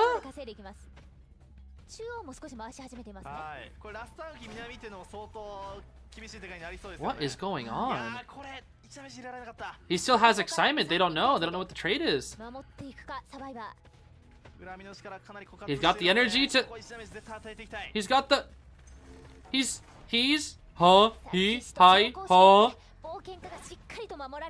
They're gonna be able to pop. They got the borrowed time. The Cypher Rush. That initial kite was too good. Bonk. Bonk him. He's like stomping on him with how big Goatman is versus how tiny Explorer is. Like stomping on him, dude. Bonk. So, is this a 3? This is a tight Explorer, by the way. Why are you staying tiny? Why are you staying tiny, bro? And if he TPs, Knight can just be like, shwim, shwim. TP, Knight will go shwim, shwim. Oh my gosh, the hover, the shwim, shwim. And Perfumer runs to the dungeon. Yeah, that's a 3. That is a 3. What was the plan with the excitement? Oh, it was for the night. It was for the night. It was so he could knight Sterling, the knight Sterling. まあやっぱそのオブジェクトが高いので、どうしてもこの I mean, it wasn't the best idea. it was fine. I don't completely disagree with it. The thing was, the first kite just lasted too long. He messed up his initial cage by going back by accident. Which meant that he like laid off a lot of the pressure. He had to walk all the way back up to the Explorer. He caged 2 people at once, which is usually considered to not be very good versus a Goatman, because one person dodges while the other person breaks the cage. Yeah, the Explorer just got too much support from his teammates, and then they were just able to Cypher Rush, because this team only has -20, which is like really fast, especially with how well Knight matches up into Goatman. Yeah, the ZETA Cypher Rush was so good. Look at that. Just like a despite there being support, it's just a constant line. It like never really stopped. It never stopped. It was just constantly on the rise. I guess it did stop for like maybe 20 seconds, but that was when the Goatman was like actually pressuring the Cypher. Outside of that, it did not stop. They were constantly decoding. There was never like a dull moment of decode. It's crazy. So yeah, Zeta's in the lead here. Zeta is finally in the lead with that strange team comp. All a part of Richard's plan, indeed, as you could say. All a part of Richard's plan. Everybody, all those Richard fans out there, bro. All those Richard fans out there. There they say it is all part of his plan. And that's a good lead for Zeta. Oh my gosh, I forgot about the pop quiz. Oh my goodness. This is very important. As well as my apples. In this match, the Hunter's last teleport was to an exit gate. That was the only trait he used the entire game. So Zeta just didn't know what he had. They just didn't. For trait, they never knew he had excitement. He never got the chance to use it. I mean, obviously, I think what also really hurt, what changed the pace of the game a lot more than what I thought it would, was that missed swing. That missed swing, where was it? Like, I think it was like right here. So this was really smart, right? So what Burrito can do in this situation is just instant cage, or cage, and then swing, right? But the Knight will know and use attack predict. He doesn't want to waste his excitement. So, giving the Knight no time to react, he can do the cage. He can do the backstep cage, cancel the cage animation. Because putting the cage down, you know, you're stuck in an animation before you can swing. However, you can cancel that animation. You can cancel any animation with a swing mid backstep. So if you're setting up the cage mid backstep, you can swing to cancel it. So that's what Burrito tried to do here. However, the window is tight, so if you do the swing a little too early, he presses cage, but the cage isn't fully up, and he hits, but the cage still exists. So the cage needs to be fully up before you swing. So his timing on the swing was too early. It was a really smart move, but missing that caused the Explorer to kite nearly another 30 seconds, basically. Missing that one trick caused 30 more seconds. Which the difference maker was, this is what the ciphers would have been. This is what they actually were. That's a huge difference.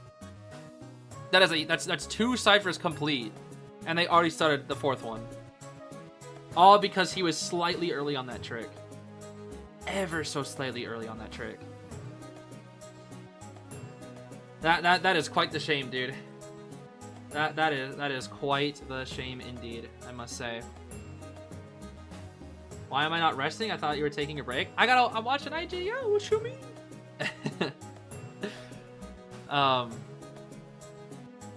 No, if you're asking me in terms of like, if you're asking me in terms of today, obviously I've done many live streams before, of long length. So I'm not used to it. I'm not used to it. I guess I should say I am used to it. I'm trying to use double negatives. What's going on right now?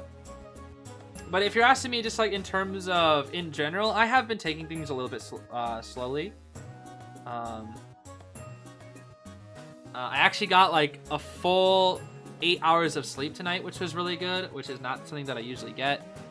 I'm usually only getting like around 6 hours of sleep, so I got a full 8 hours today. And I've been moving like...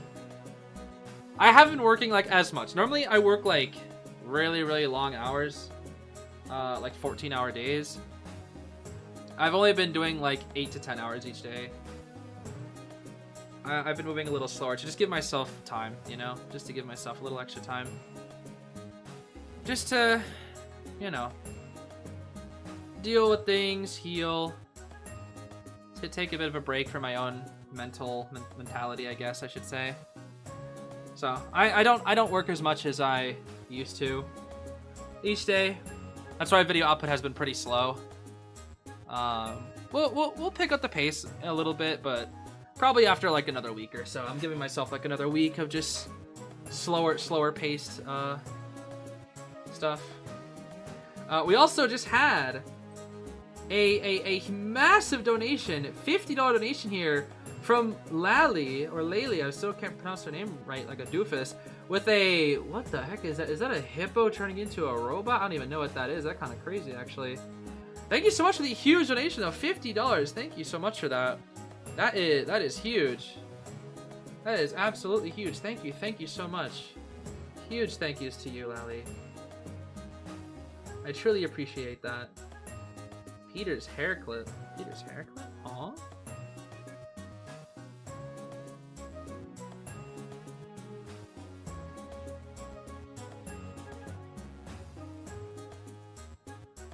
Oh, it's like... Oh, what? Oh, it puts the hair out of his face so he can, like, pay attention. Huh. Interesting. It, like, goes underneath his headphones and then on top. Huh, interesting. Interesting. Okay, Peter, I see you. I see you. I see you.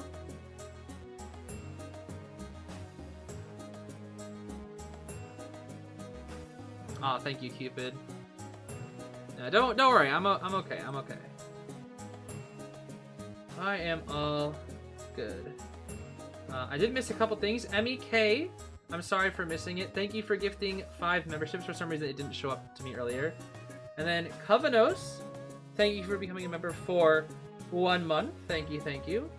I'm sorry that I missed it. And then Persephone, becoming a member for 2 months. And then gifting 20. Thank you so much for the 20 gifted members there. Thank you. You're a continued donator as well. I know you've shown your support several times in the past. Same with Laylee as well. And I want to say Wick did as well in the past. So thank you so much for your continued support, everybody. I truly appreciate it. It is very kind of you. That is quite a few members donated today, almost 100 I want to say. So thank you so much. Gonna have a much more green chat, that's for sure.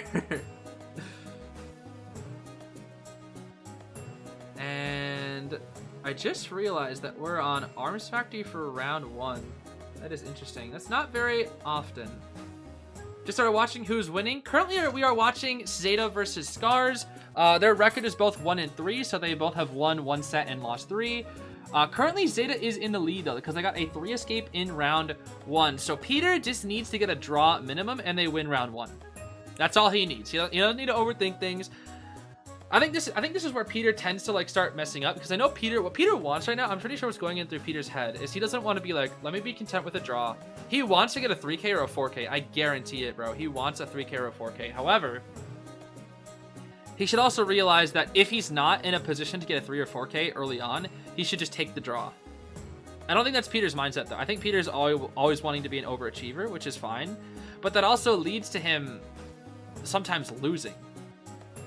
If things don't go to his game plan. So we'll see if that happens in this match. Seer, Explorer, Mech, and Embalmer ban. It seems like everybody's banning Seer and Mech, bro. Nobody wants to deal with Seer. Nobody wants to deal with Mech. Just absolutely not, dude. Please chase Anti first. He could chase Anti. He could chase... this is a tough team, actually. Anti is honestly the most consistent first chase if you bring excitement. Mage is annoying as heck.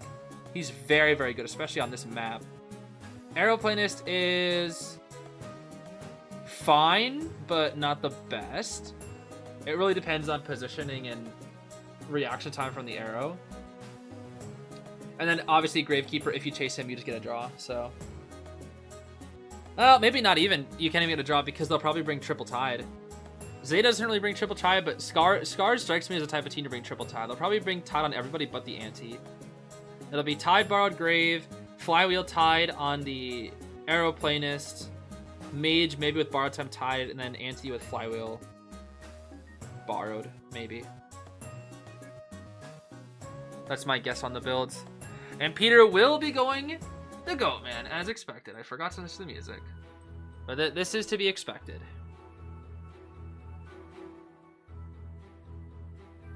You go for the Aeroplanist here, probably?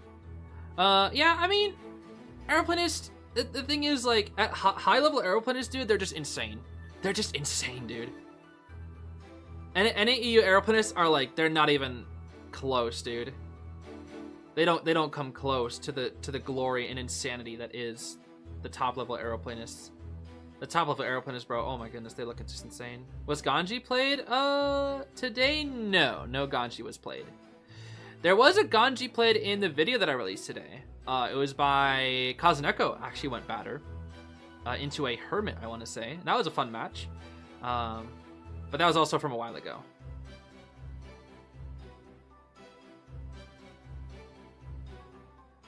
Okay, when you say Omni Fluff, that I would consider that to be a top-level Aeroplanist, you know? Because Fluff is a pro player at this point. Fluff went to Koa, so I would consider it to be a Koa player, you know? Like Green as well. Green's a very talented Aeroplanist. But no, I'm talking about your average, like, NAEU Aeroplanist. They're not as cracked as... Okay, that has to be that has to be a bug. That has to be a bug. 'Cause I was about to say, there's no way not a single person brought any final trait and no selfie on everybody. Oh, could you imagine? Oh, could you imagine, dude? Could you imagine? All right, let's see here. All right, so for the builds, we're going to see Borrowed Flywheel on the Ante, Flywheel Tide on the on the Mage, Borrowed Time Tide on the Grave, and then Borrowed Flywheel on the Aeroplanist. Okay, I was thinking Aeroplanist would have Tide, Flywheel. Okay, so I was almost right on the builds. One off. And then we got... Is this Blinkman? That looks like a Blinkman. I'm pretty sure that's Blinkman. Why did they bring Blinkman, bro? Yeah, why bring Blinkman against this comp? Huh? I guess it's arm. Maybe it's because it's for the map. Maybe it's less of the map and more for the comp. That's one cage kited. Wand is up. There's the wand. Watch the ground. This should be a hit. Boom, good hit. Okay. I mean, he kited one cage, which is good. He does have blink. Can the Major force out blink? Let's see. Wand. Ooh. Where? The blink, man! Blink past the tree! Blink past the tree! The blink, man. Okay, ciphers are... Dang, the Cypher Rush from Scars is insane! Look at those ciphers move! And there's the arrow. He doesn't want to rescue though because he doesn't have Tide. Peter could force the arrow in, but it's too risky because he has Jetpack and Hover, of course. The Jetpack Joyride. Arrow is going to get the first rescue. Interesting. I guess it's because the Grave has Wanted Order. That's probably why. Okay, just goes for a quick standard hit. He sees the Mage. Ooh. Ante's coming in. Anti-harassment? No fly. Oh, he missed his fly. Never mind. He used it too early. All right, there's the Ante. I don't know if everybody loves using that Ante skin. I feel like that Ante skin like is fine, but there are much cooler skins. I feel like more people need to use No. Okay, that was weird positioning. Or he'll need to use blue ball blue, bro. That's what I'm saying. It's dark. I guess that's true. But then again, so is blue ball blue. Hitting the shovel just like RC. Interesting. I guess he just wants to speed up the pace of the rescue? Oh, that hurts. I can't believe they landed that on that tree. Okay, here comes another cage. And she misses the flute. She's out of all her swings right now. But Gome's out of cage too. Ooh. Swinging, swinging. Nice flywheel. Yo, Peter is swinging, dude. He is swinging. Okay, that's fine. Oh, black cage, black cage. He made it to the other side of the pallet.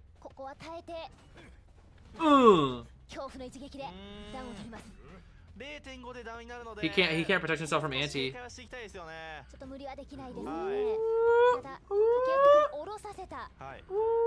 Hold on, hold on. Oh my gosh, wait. Just cage her. The blink man! Peter, just cage her! Peter! He drops. Peter.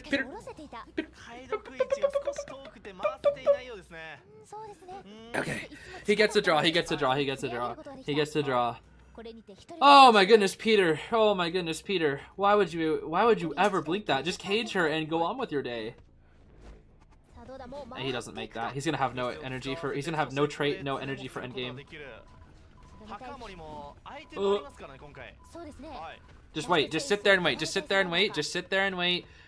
wait for energy. Oh. The blink man. Why is this grave so fast? This grave is fast as heck, dude. The dungeon's right there! Don't let him get it, Peter! Don't let him... He just sat there and ate the hit, bro. Tanako just like, will I drop the pallet? I think I will sit here and wait.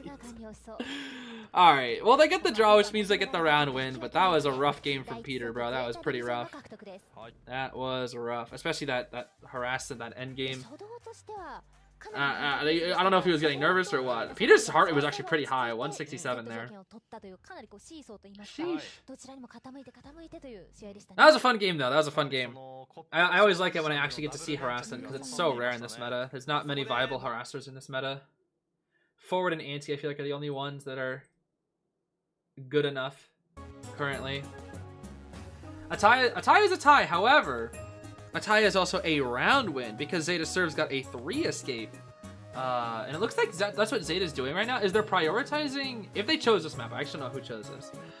If they're prioritizing Arms Factory, that means they're prioritizing their survivors over something... Or over giving Peter an easier time, you know? Which is just interesting to say. Oh yeah, they used Zeta's accessory against them, you're right. That was the Zeta accessory, huh? How interesting. Actually using Zeta's weapon against them. How about that? Alright, let's see here. What be the pop quiz? How many survivors got sent by mana? That would be 2. A draw. A tie. I'd say buff harassers, but I also don't like harassers as Hunter. Yeah, I hate playing against harassers as Hunter. I absolutely hate it. I think the reason why I hate it is because they just never mess up when it's me. I feel like whenever they're on my team, they mess up so often, and I mess up my harassment a good amount of the time as well. Because it is the hardest thing to play. But like, it just feels like whenever I'm up against a harasser, they just don't mess up, dude. They just simply do not mess up.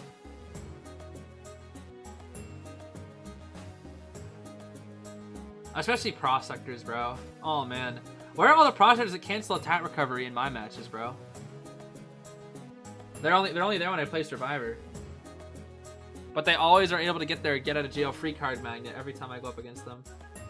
And for some reason, every prospector I fight just feels like they have like a 5% like speed boost. They just feel like way faster. I swear there's like hard code in the game that prospector just runs like 3 to 4% faster than every other survivor. Even though like Lawyer and Painter sort of have that, it really just feels like whenever I fight a prospector, they always just feel so fast. They like always almost make pallets barely, almost always make the window barely, almost always turn the corner barely. Like it's like they're always barely making things. But that's what matters in this game, is just being able to barely make something. If you can barely make something, you're a good character. That's why Lawyer was so freaking good for a while, because that 5% speed boost that he used to have, whew, 5% was crazy, dude. He's just so fast at that, especially pair that with like a full kite build. Ugh. Lawyer went crazy. The 12% faster evolves, hitting the 5% speed boost. That raw kite potential on the Lawyer, disgusting, bro. Absolutely disgusting. Well, I mean, it is that speed boost that he gets every 80 seconds, yeah, the little Cypher Lockers boost. But it just feels in general like when I fight prospectors, they just feel faster. It's not even that. Like when I fight coordinators, they don't feel faster, but they have that like boost, you know? They have that like pallet boost every 40 seconds.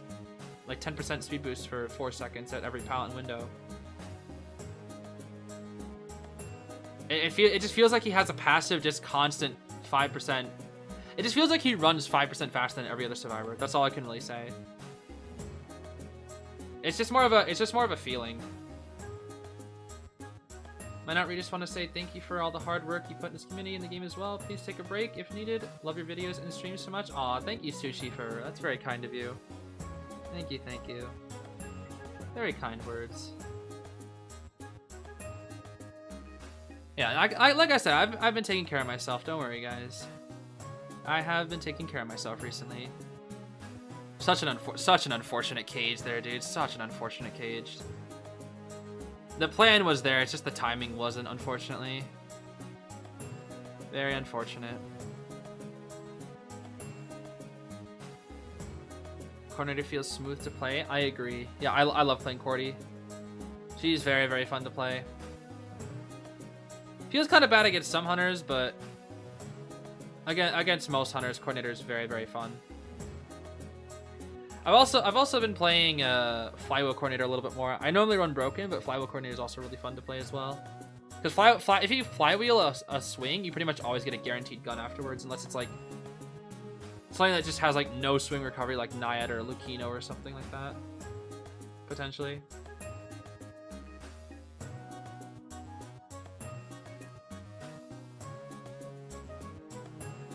Did I make a Ashton Memory thing where you choose or video on Ashton Memory thing where you choose dialogue and stuff? Oh, you mean the NPC affection system?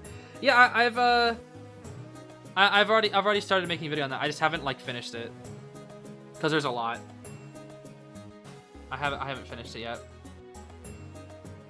but I enjoy it. I think it's nice. I like the mini games as well. Well, not Norton's really. Norton's kind of lame. It's just like so RNG and tedious based. Yo, what's up, Luchilu? How are you? I'm doing pretty good today. Yo, Kazuneko. Look at that. That's crazy.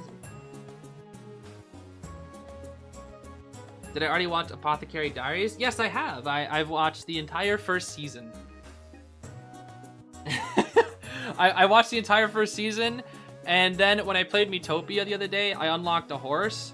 And I turned my horse into Jinshi. I named my horse Jinshi. It's so stupid, dude. They say you've watched Attack on Titan. I've watched a little bit, but I've never like seen the whole thing. I've seen like the first like 6 episodes.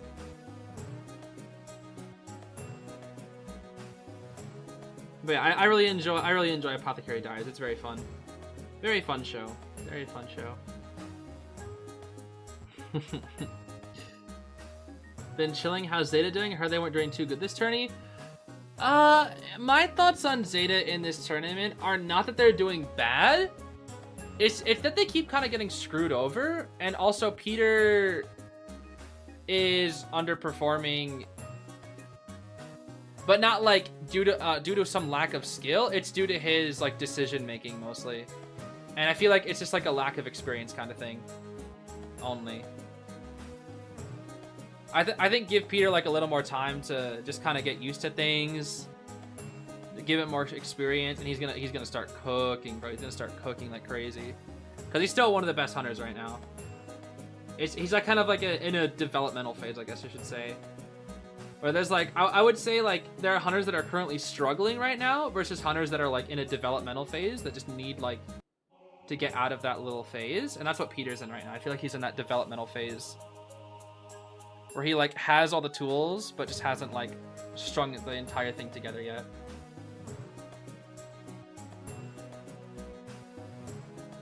What if Apothecary Diaries but Jinshi was a horse and nothing else changed?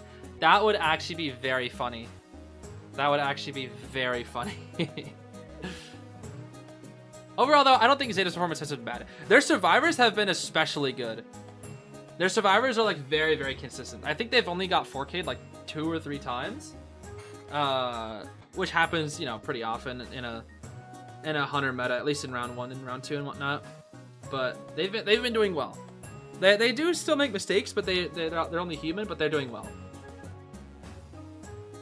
They are doing quite well.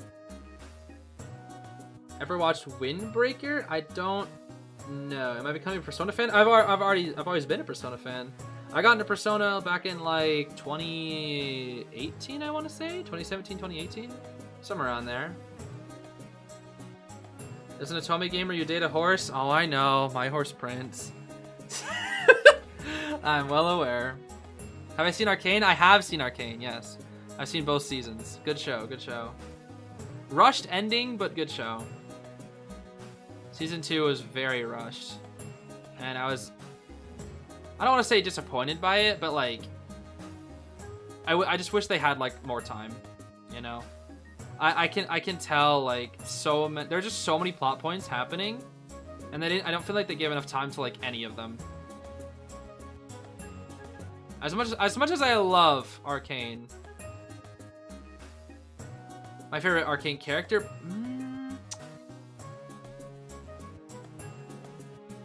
probably Victor. Victor, then probably Jinx, then probably Echo. Probably those 3 are probably my favorite characters. I really like those 3.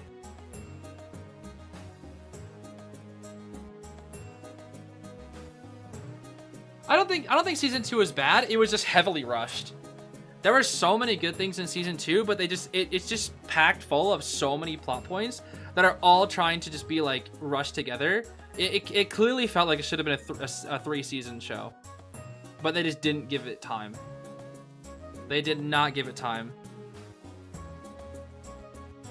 Like the presentation, art, story, like it's all there and it's all wonderful and beautiful. It just moves so fast, and it doesn't give you a lot of time to like breathe. But it was good. It deserved a season 3 though. It truly did. The show would have been nearly perfect if it had 3 seasons, but because it was all crammed into 1 season, it's just kind of unfortunate.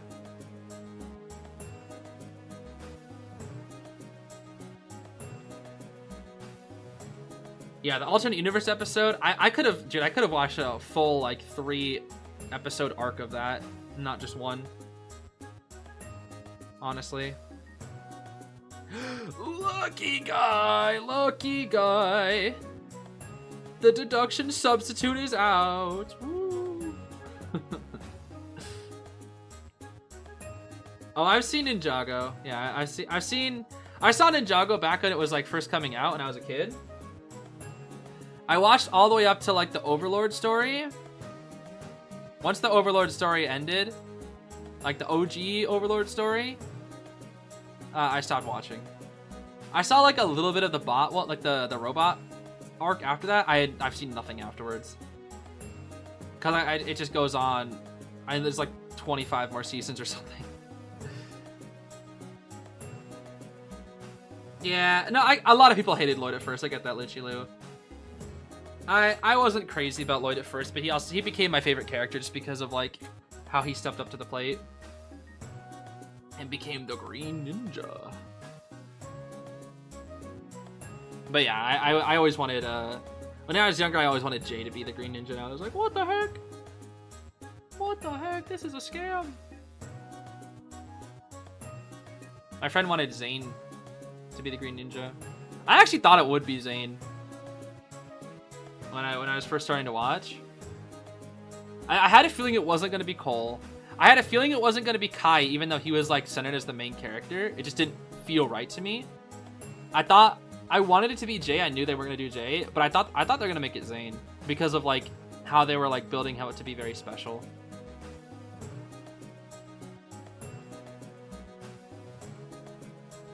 Oh, I've seen Hunter x Hunter. Hunter x Hunter was one of my first animes and one of my favorites as well. It's probably, I would put it in my top 3 favorite anime. It's so good. Isn't Zane a robot or something? Yeah, Zane's a robot. Not really a big spoiler because they kind of just like advertise him as that now. But back when the show was like, you know, just starting, that was like a huge plot twist. It was like, Zane's a robot? What? That's crazy. Same with Lloyd being the Green Ninja. It was like, what?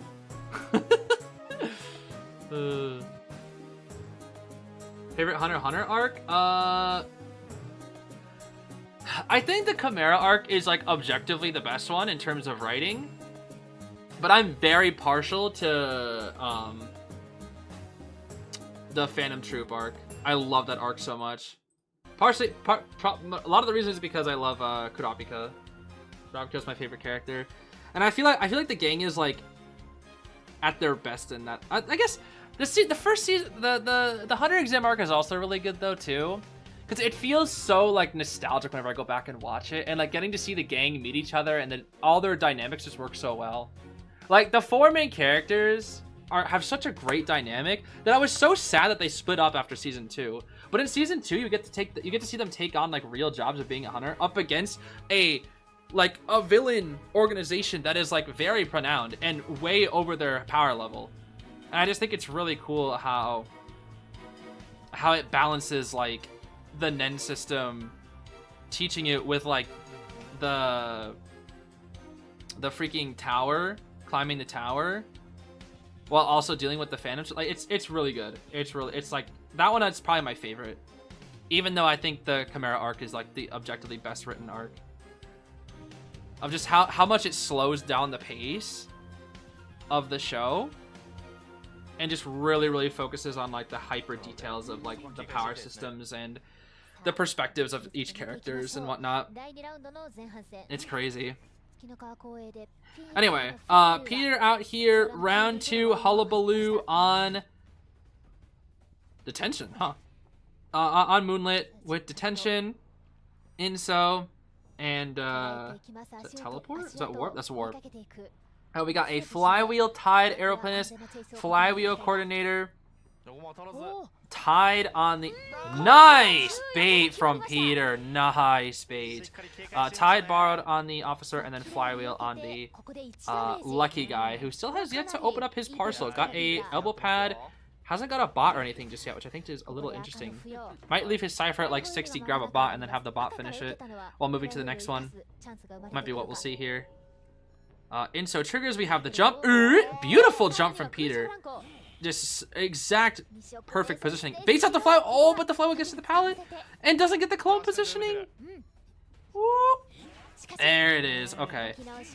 For dodging the gun, that was still a pretty long first kite, though. Pretty long first kite. 15 seasons Ninjago? Yeah, that's actually kind of crazy to me. That is crazy. 15. Wow. 15. Aeroplanist does have wanted order all the way over. Do we see a jetpack joyride?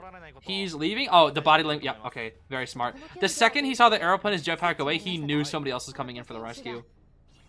That is beautiful, beautiful body language reading from Peter right there. Pretty obvious body language reading, but you know, still very good. Wow, oh my god. Oh, Peter, you were so close to a double down. If it was an officer.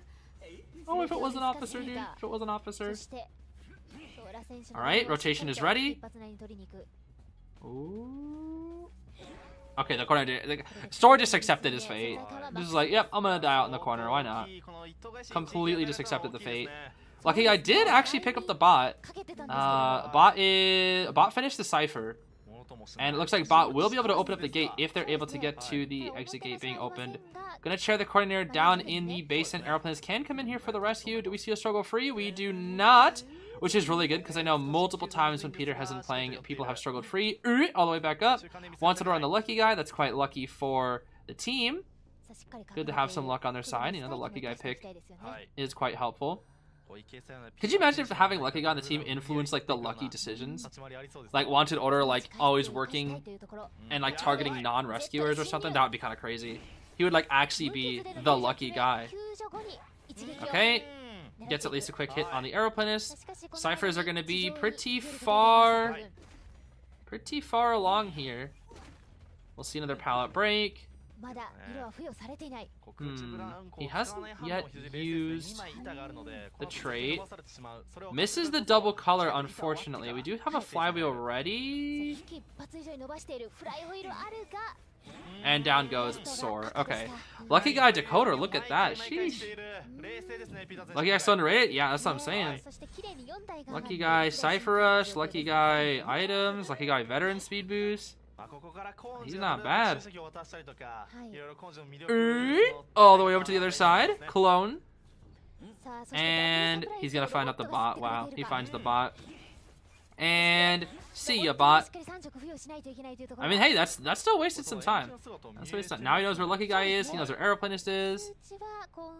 He should know that wait a minute. He should know that aeroplanist has no borrowed. Just go for arrow. You could easily just go for arrow. Lucky guy elbow pad, that's fine. Almost looks like Peter was expecting that too, which I think is a little interesting. Probably because he maybe saw the actual item. Maybe. Okay, the flywheel. There's the hit. Double color should get them back into this. Let's see. That pallet break is so slow. Oh my gosh. Another Down he goes. Okay. Alright, officer can come on in here. Aeroplanist will be on the Cypher. He might just chair and then go straight for the aeroplanist. There's a good chance. Aeroplanist does have the hover though. Will he go for the aeroplanist with warp? That's the question. He will not. He will. He will not. He will. He will not. He will. Huh. Use clone to find out where he went. Nope, you know where he went anyway because game sense moment. Why not use the warp there? That's the big question. Oh my gosh, what a huge And he canceled his hover. He canceled his hover midway. Oh my. Misses the double color. Still kind of gets it though. The flywheel! Ooh, the flywheel. That was so good. And now he's got nothing. Wait, right there? Ah, no, the edge of the... Ah, that's tough. That's tough. You have aeroplanes with no borrowed in the basement. No bot on the lucky.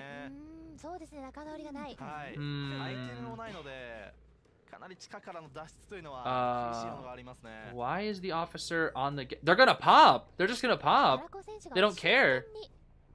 They're selling. Wait a minute. Go for officer, and the second their rescue happens, you can warp back because you have the tension. Wait, this is actually a really good idea. Yeah. No, this is a really good idea. Oh my gosh. Officer, you are playing with fire? Woo. He knows. Oh! Wait a minute. Wait, Peter, go chair. Wait, chair. Well, I don't know why he didn't just chair first. Because if he rescues the airplanes, he loses nothing. But now it's not going to be a 4K. He could have got a 4K. If he.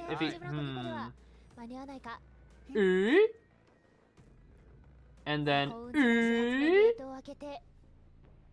I don't even think with 3 jumps he could have made it. Still gets the 3K though. That's really good. I think he could have actually got the 4K. Because the thing is, if Lucky Guy rescues the aeroplanist, you warp back on top of them. You have detention. You can just instantly kill them so easily. So the only thing you lose by warping there early is you're warped. Whereas if you chair the officer and then warp, you'll be fine. 全部ゆっくりゆっくりここでフライホイール使うから一回振らずに耐えてからジェギを与えに行く。 Just he making noises, and you know exactly what I mean. Listen, that's if that's what gets the job done, then it's fine. Give Peter a break. No, it's fine. I'm just you know sharing my perspective. I'm not saying he didn't. I'm not saying he did bad or anything. I'm just sharing like what I think could have got a 4K. That's why I said I still really good he got a 3K. You know. I think Peter loves Moonlit, by the way. I think that's his favorite map. Whenever I see Peter play on Moonlit, I swear he just just performs really well. I mean, Moonlit is very hunter-sided, but even then, like, this just feels like Peter's map. I don't know. I just have a feeling that Peter has like a preference to this map or something. Because whenever he plays on this map, he just like feels more confident, I guess I should say. I don't know. Maybe it's just a feeling. Have I been keeping up with this Seaside Summer Marina tournament? I've seen some of the matches. I haven't seen all of them. Because they're long streams. They are very long streams. I'll be commentating for one, I want to say in a couple days. I'm commentating for 3 of the days that they have. Well, not all of them, but I think in total I'm commentating for 5 sets of that tournament. So I'm excited to see what the teams are cooking up. I was hoping I would get to commentate for Rivals, but I don't think I'll be able to, unfortunately.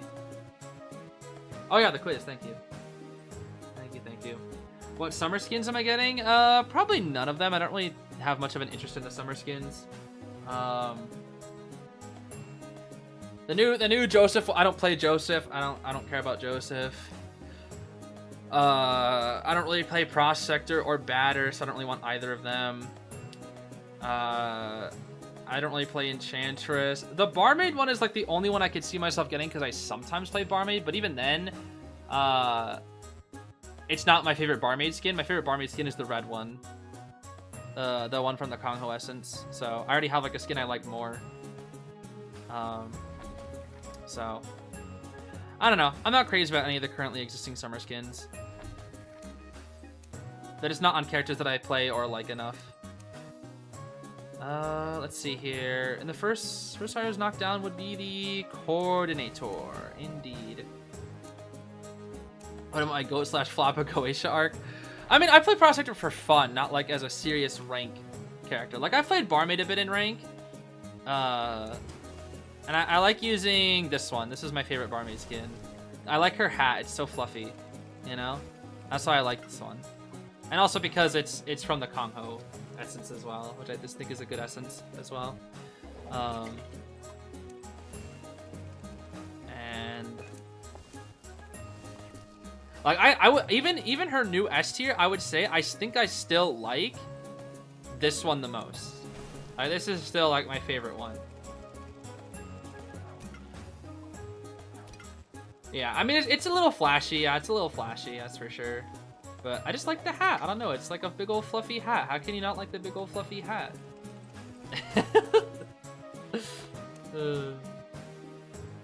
I love big fluffy hat. Favorite Jose skin? Definitely Inspector Lestrade. Is it Inspector or is it... Wait. It's Inspector, right? Or is it... It's his Lestrade skin. Yeah, Inspector Lestrade. This is my favorite one. That's why I rock it all the time. It's really good. Favorite Ithaca skin? That's hard. Where is he? Where is my goat? I've been rocking Nevermore because it's such a cool skin. I liked it from the event.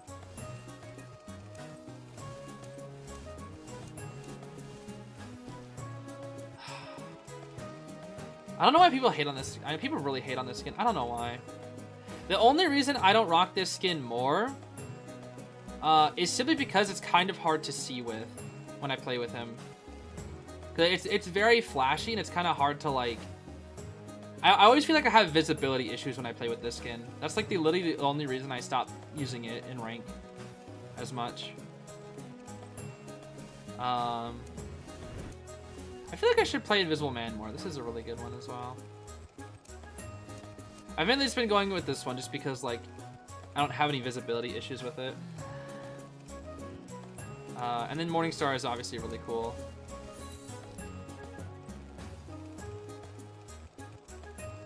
Morningstar is probably his best skin. But I also have I'm also like very partial to his other S tier just because of like the timing of when it came out.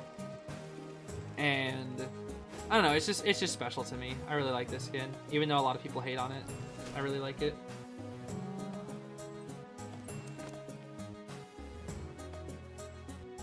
Favorite Galatea skin? I don't really play Galatea. Let's see. Where is she? I haven't opened the present yet. This new one's pretty cool actually. I really like the chair design in this one. This one was pretty cool. It's got a nice color palette as well. Sort of that like deep sea sort of theme. Let's see. This one's fine.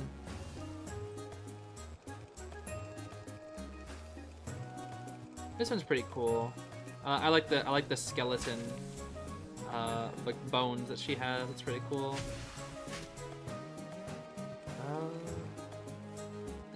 I like the head ornament for this one. Almost looks like some sort of cage. I don't know. It's like some sort of like trap. I don't know. I like never see people rock this skin. She's got a cool hat on this one actually. I like the hat on this one. This one's actually kind of underrated. I don't really see people with this one too often actually. And this one's fine. I'm not crazy about it. It's nice, but I'm not crazy about it. I like the little snow globe though. That's kind of nice. Composer skin. That's hard. I really like all his skins, dude.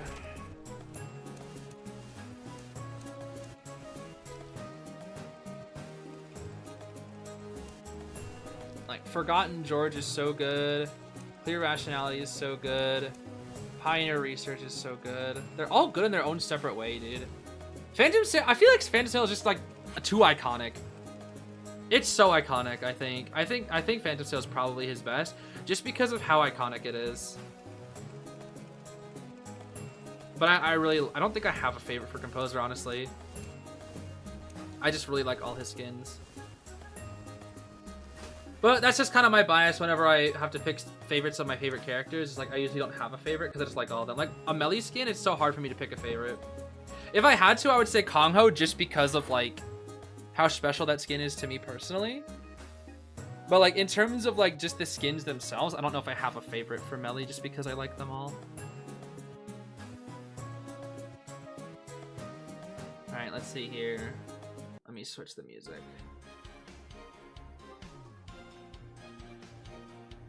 Frederick has no bad skins. Yeah, I don't think he has any bad skins, in my opinion.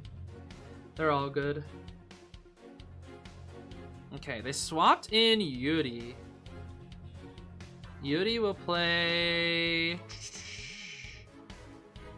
What will Yuri play? Ivy? Maybe?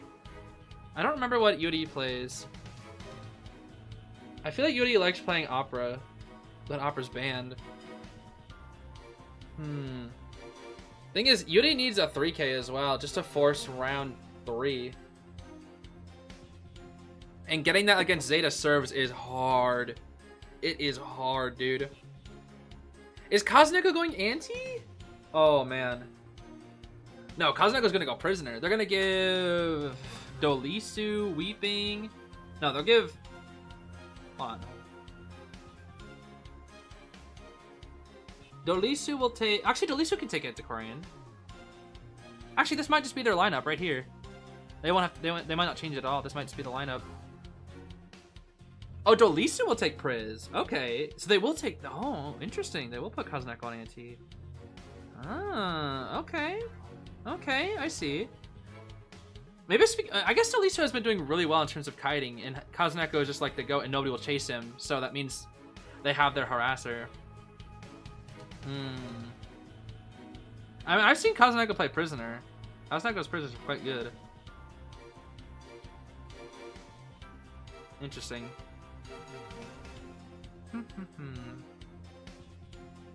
Oh, thank you, Crazy Constellations. That's so kind of you. Hi to your friend as well. Just play Hala? Hala would be the pick here, yes, I agree. Hala would be the pick here, but I don't know how... I don't really know Yuri that well as a player.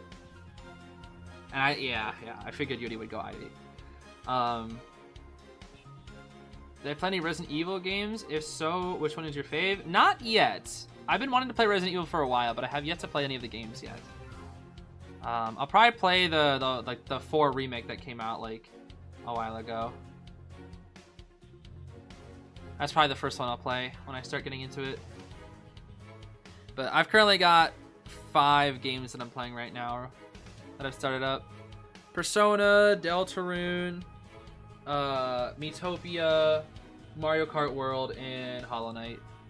Which I'm just going to kind of slowly chip away at each game throughout streams and whatnot. I get any of the Paper Bride skins? I'll probably get Anti and Novelist. I don't know if I'll get Perfumer. The skin looks really, really, really cool. But I don't play Perfumer, so I don't know if I'll get it. Has Ripper been played yet? Ripper! I think was he played in IVL? Yeah, I could have sworn somebody said he's played in IVL. I don't think he was played in IJL, but I could have sworn somebody said he was played in IVL and like actually did okay. I don't remember. Maybe that was something somebody made up. But I could have sworn there was a Ripper that was played. Hasn't been played in tourney? Okay. I haven't seen all the IVL matches yet, so I would not know. Okay, let's see. Detention, Inso, Blink, standard from the Ivy. Flywheel, borrowed Anti. Flywheel, Tide, Weeping, borrowed Tide on the Officer, Full Kite, Luca. Okay, this is like definition of standard. Definition of standard 100%. 2 Suis. They only need a draw minimum. Yeah, this is gonna be hard, especially since Ivy tends to suffer a bit on the bigger maps. It's still possible, but it's a little hard. We got Dazai, we got Akechi. Dazai takes first kite. Dolisu Dazai. Dazai Dolisu. Gets the 60 though, that's pretty unlucky. Does not get any lucky 59s. There's the vault, 62. A complete waste of the pallet speed boost. Dolisu is in a really bad position here. Okay, there's the shock. He's still gonna take a hit though. Okay, Dolisu, what is this route? This is not a good kite. This is really bad actually. This is a very, very bad start. I mean, he does have a lot of distance right now because you decided to pressure the Cypher instead, but there's the Inso. Blink is ready. Yith goes down. Oh, how many times did we hit? Wait, the anti. No, but why would you do that? Why would you do that? Why? Did you not know you were stunned by Kazuneko? Oh, Yuri. Oh, you didn't know. He didn't know. Did he not know? I don't think he knew. Because, like, he was on the Yith when Kazuneko was... Oh, my... Dude, there's no way he didn't know. Or at least... No, there's no way. Oh... The red light? He's not falling for it. He's not falling for it. Oh, that saved the completely... Oh, and he sets up the shot. He sets up the shock. Oh, that's unfortunate. I think he was trying to time his pallet speed boost vault too. I don't think it was ready in time. I could see him like readying it up. Oh, that hurt, dude. That hurt. That hurt. The sneaky Kazuneko, bro. The sneaky Kazuneko 1-2 hit. Oh, that was so cheeky. And it actually worked. It extended that kite way longer than it should have. Alright, Weeping. Let's see a potential rocket here. Let's see. Rocket. Oh, that's funny. Will he flywheel? Flywheel lineup? Whoa. Okay, he got the flywheel. Oh my! Oh. Recover stream? Hello? Oh my gosh. I think that was their end. That was bad, bro. I'm pretty sure that was their end. Oh. He got on the coaster. Oh, 85. He's got the yid? Which way? Which way? He's dead. What? No way. Good patience from Yuri, at least. Last two ciphers are being worked on pretty heavily. Is Kazuneko gonna... No, Shinami is there. Oh, he's just hiding. Okay. No, Kazunako's gonna decode. Gonna chair right here. Okay. No, I think that was their stream. Because even my phone looks kind of jank. Kazuneko, this cipher is 80. The other one is 40. Wait, what? That's an early rescue, huh? I guess I want to play for the draw. Ah, that's tough. Wait, he can go to Kazuneko to get... Oh, Kazuneko can harass. Kazuneko could harass. Is he gonna harass? Oh, Kazuneko is gonna harass. Okay. Interesting. Kazuneko's here. Gotta respect the Kazuneko. Spook. Kazuneko's not looking. He's just... Oh, he wants to set up a... Oh. Kazuneko will eat a hit if he needs to. He will eat a hit if he needs to. Yuri might just want to walk past him. The blink. Is that enough? Kazuneko swings... Ah, he swung at nothing. He swung at nothing. Okay, that's it. They'll pop here. They'll pop here. They'll pop here? Hello? They'll pop here? Hello? They wanted to waste out full presents? Oh my goodness. Well, then again, you have no trait for endgame. Even if you get that kill, you have no trait endgame. You need a 3K. So you secure the kill by blinking away from Kazuneko. But how do you 3K?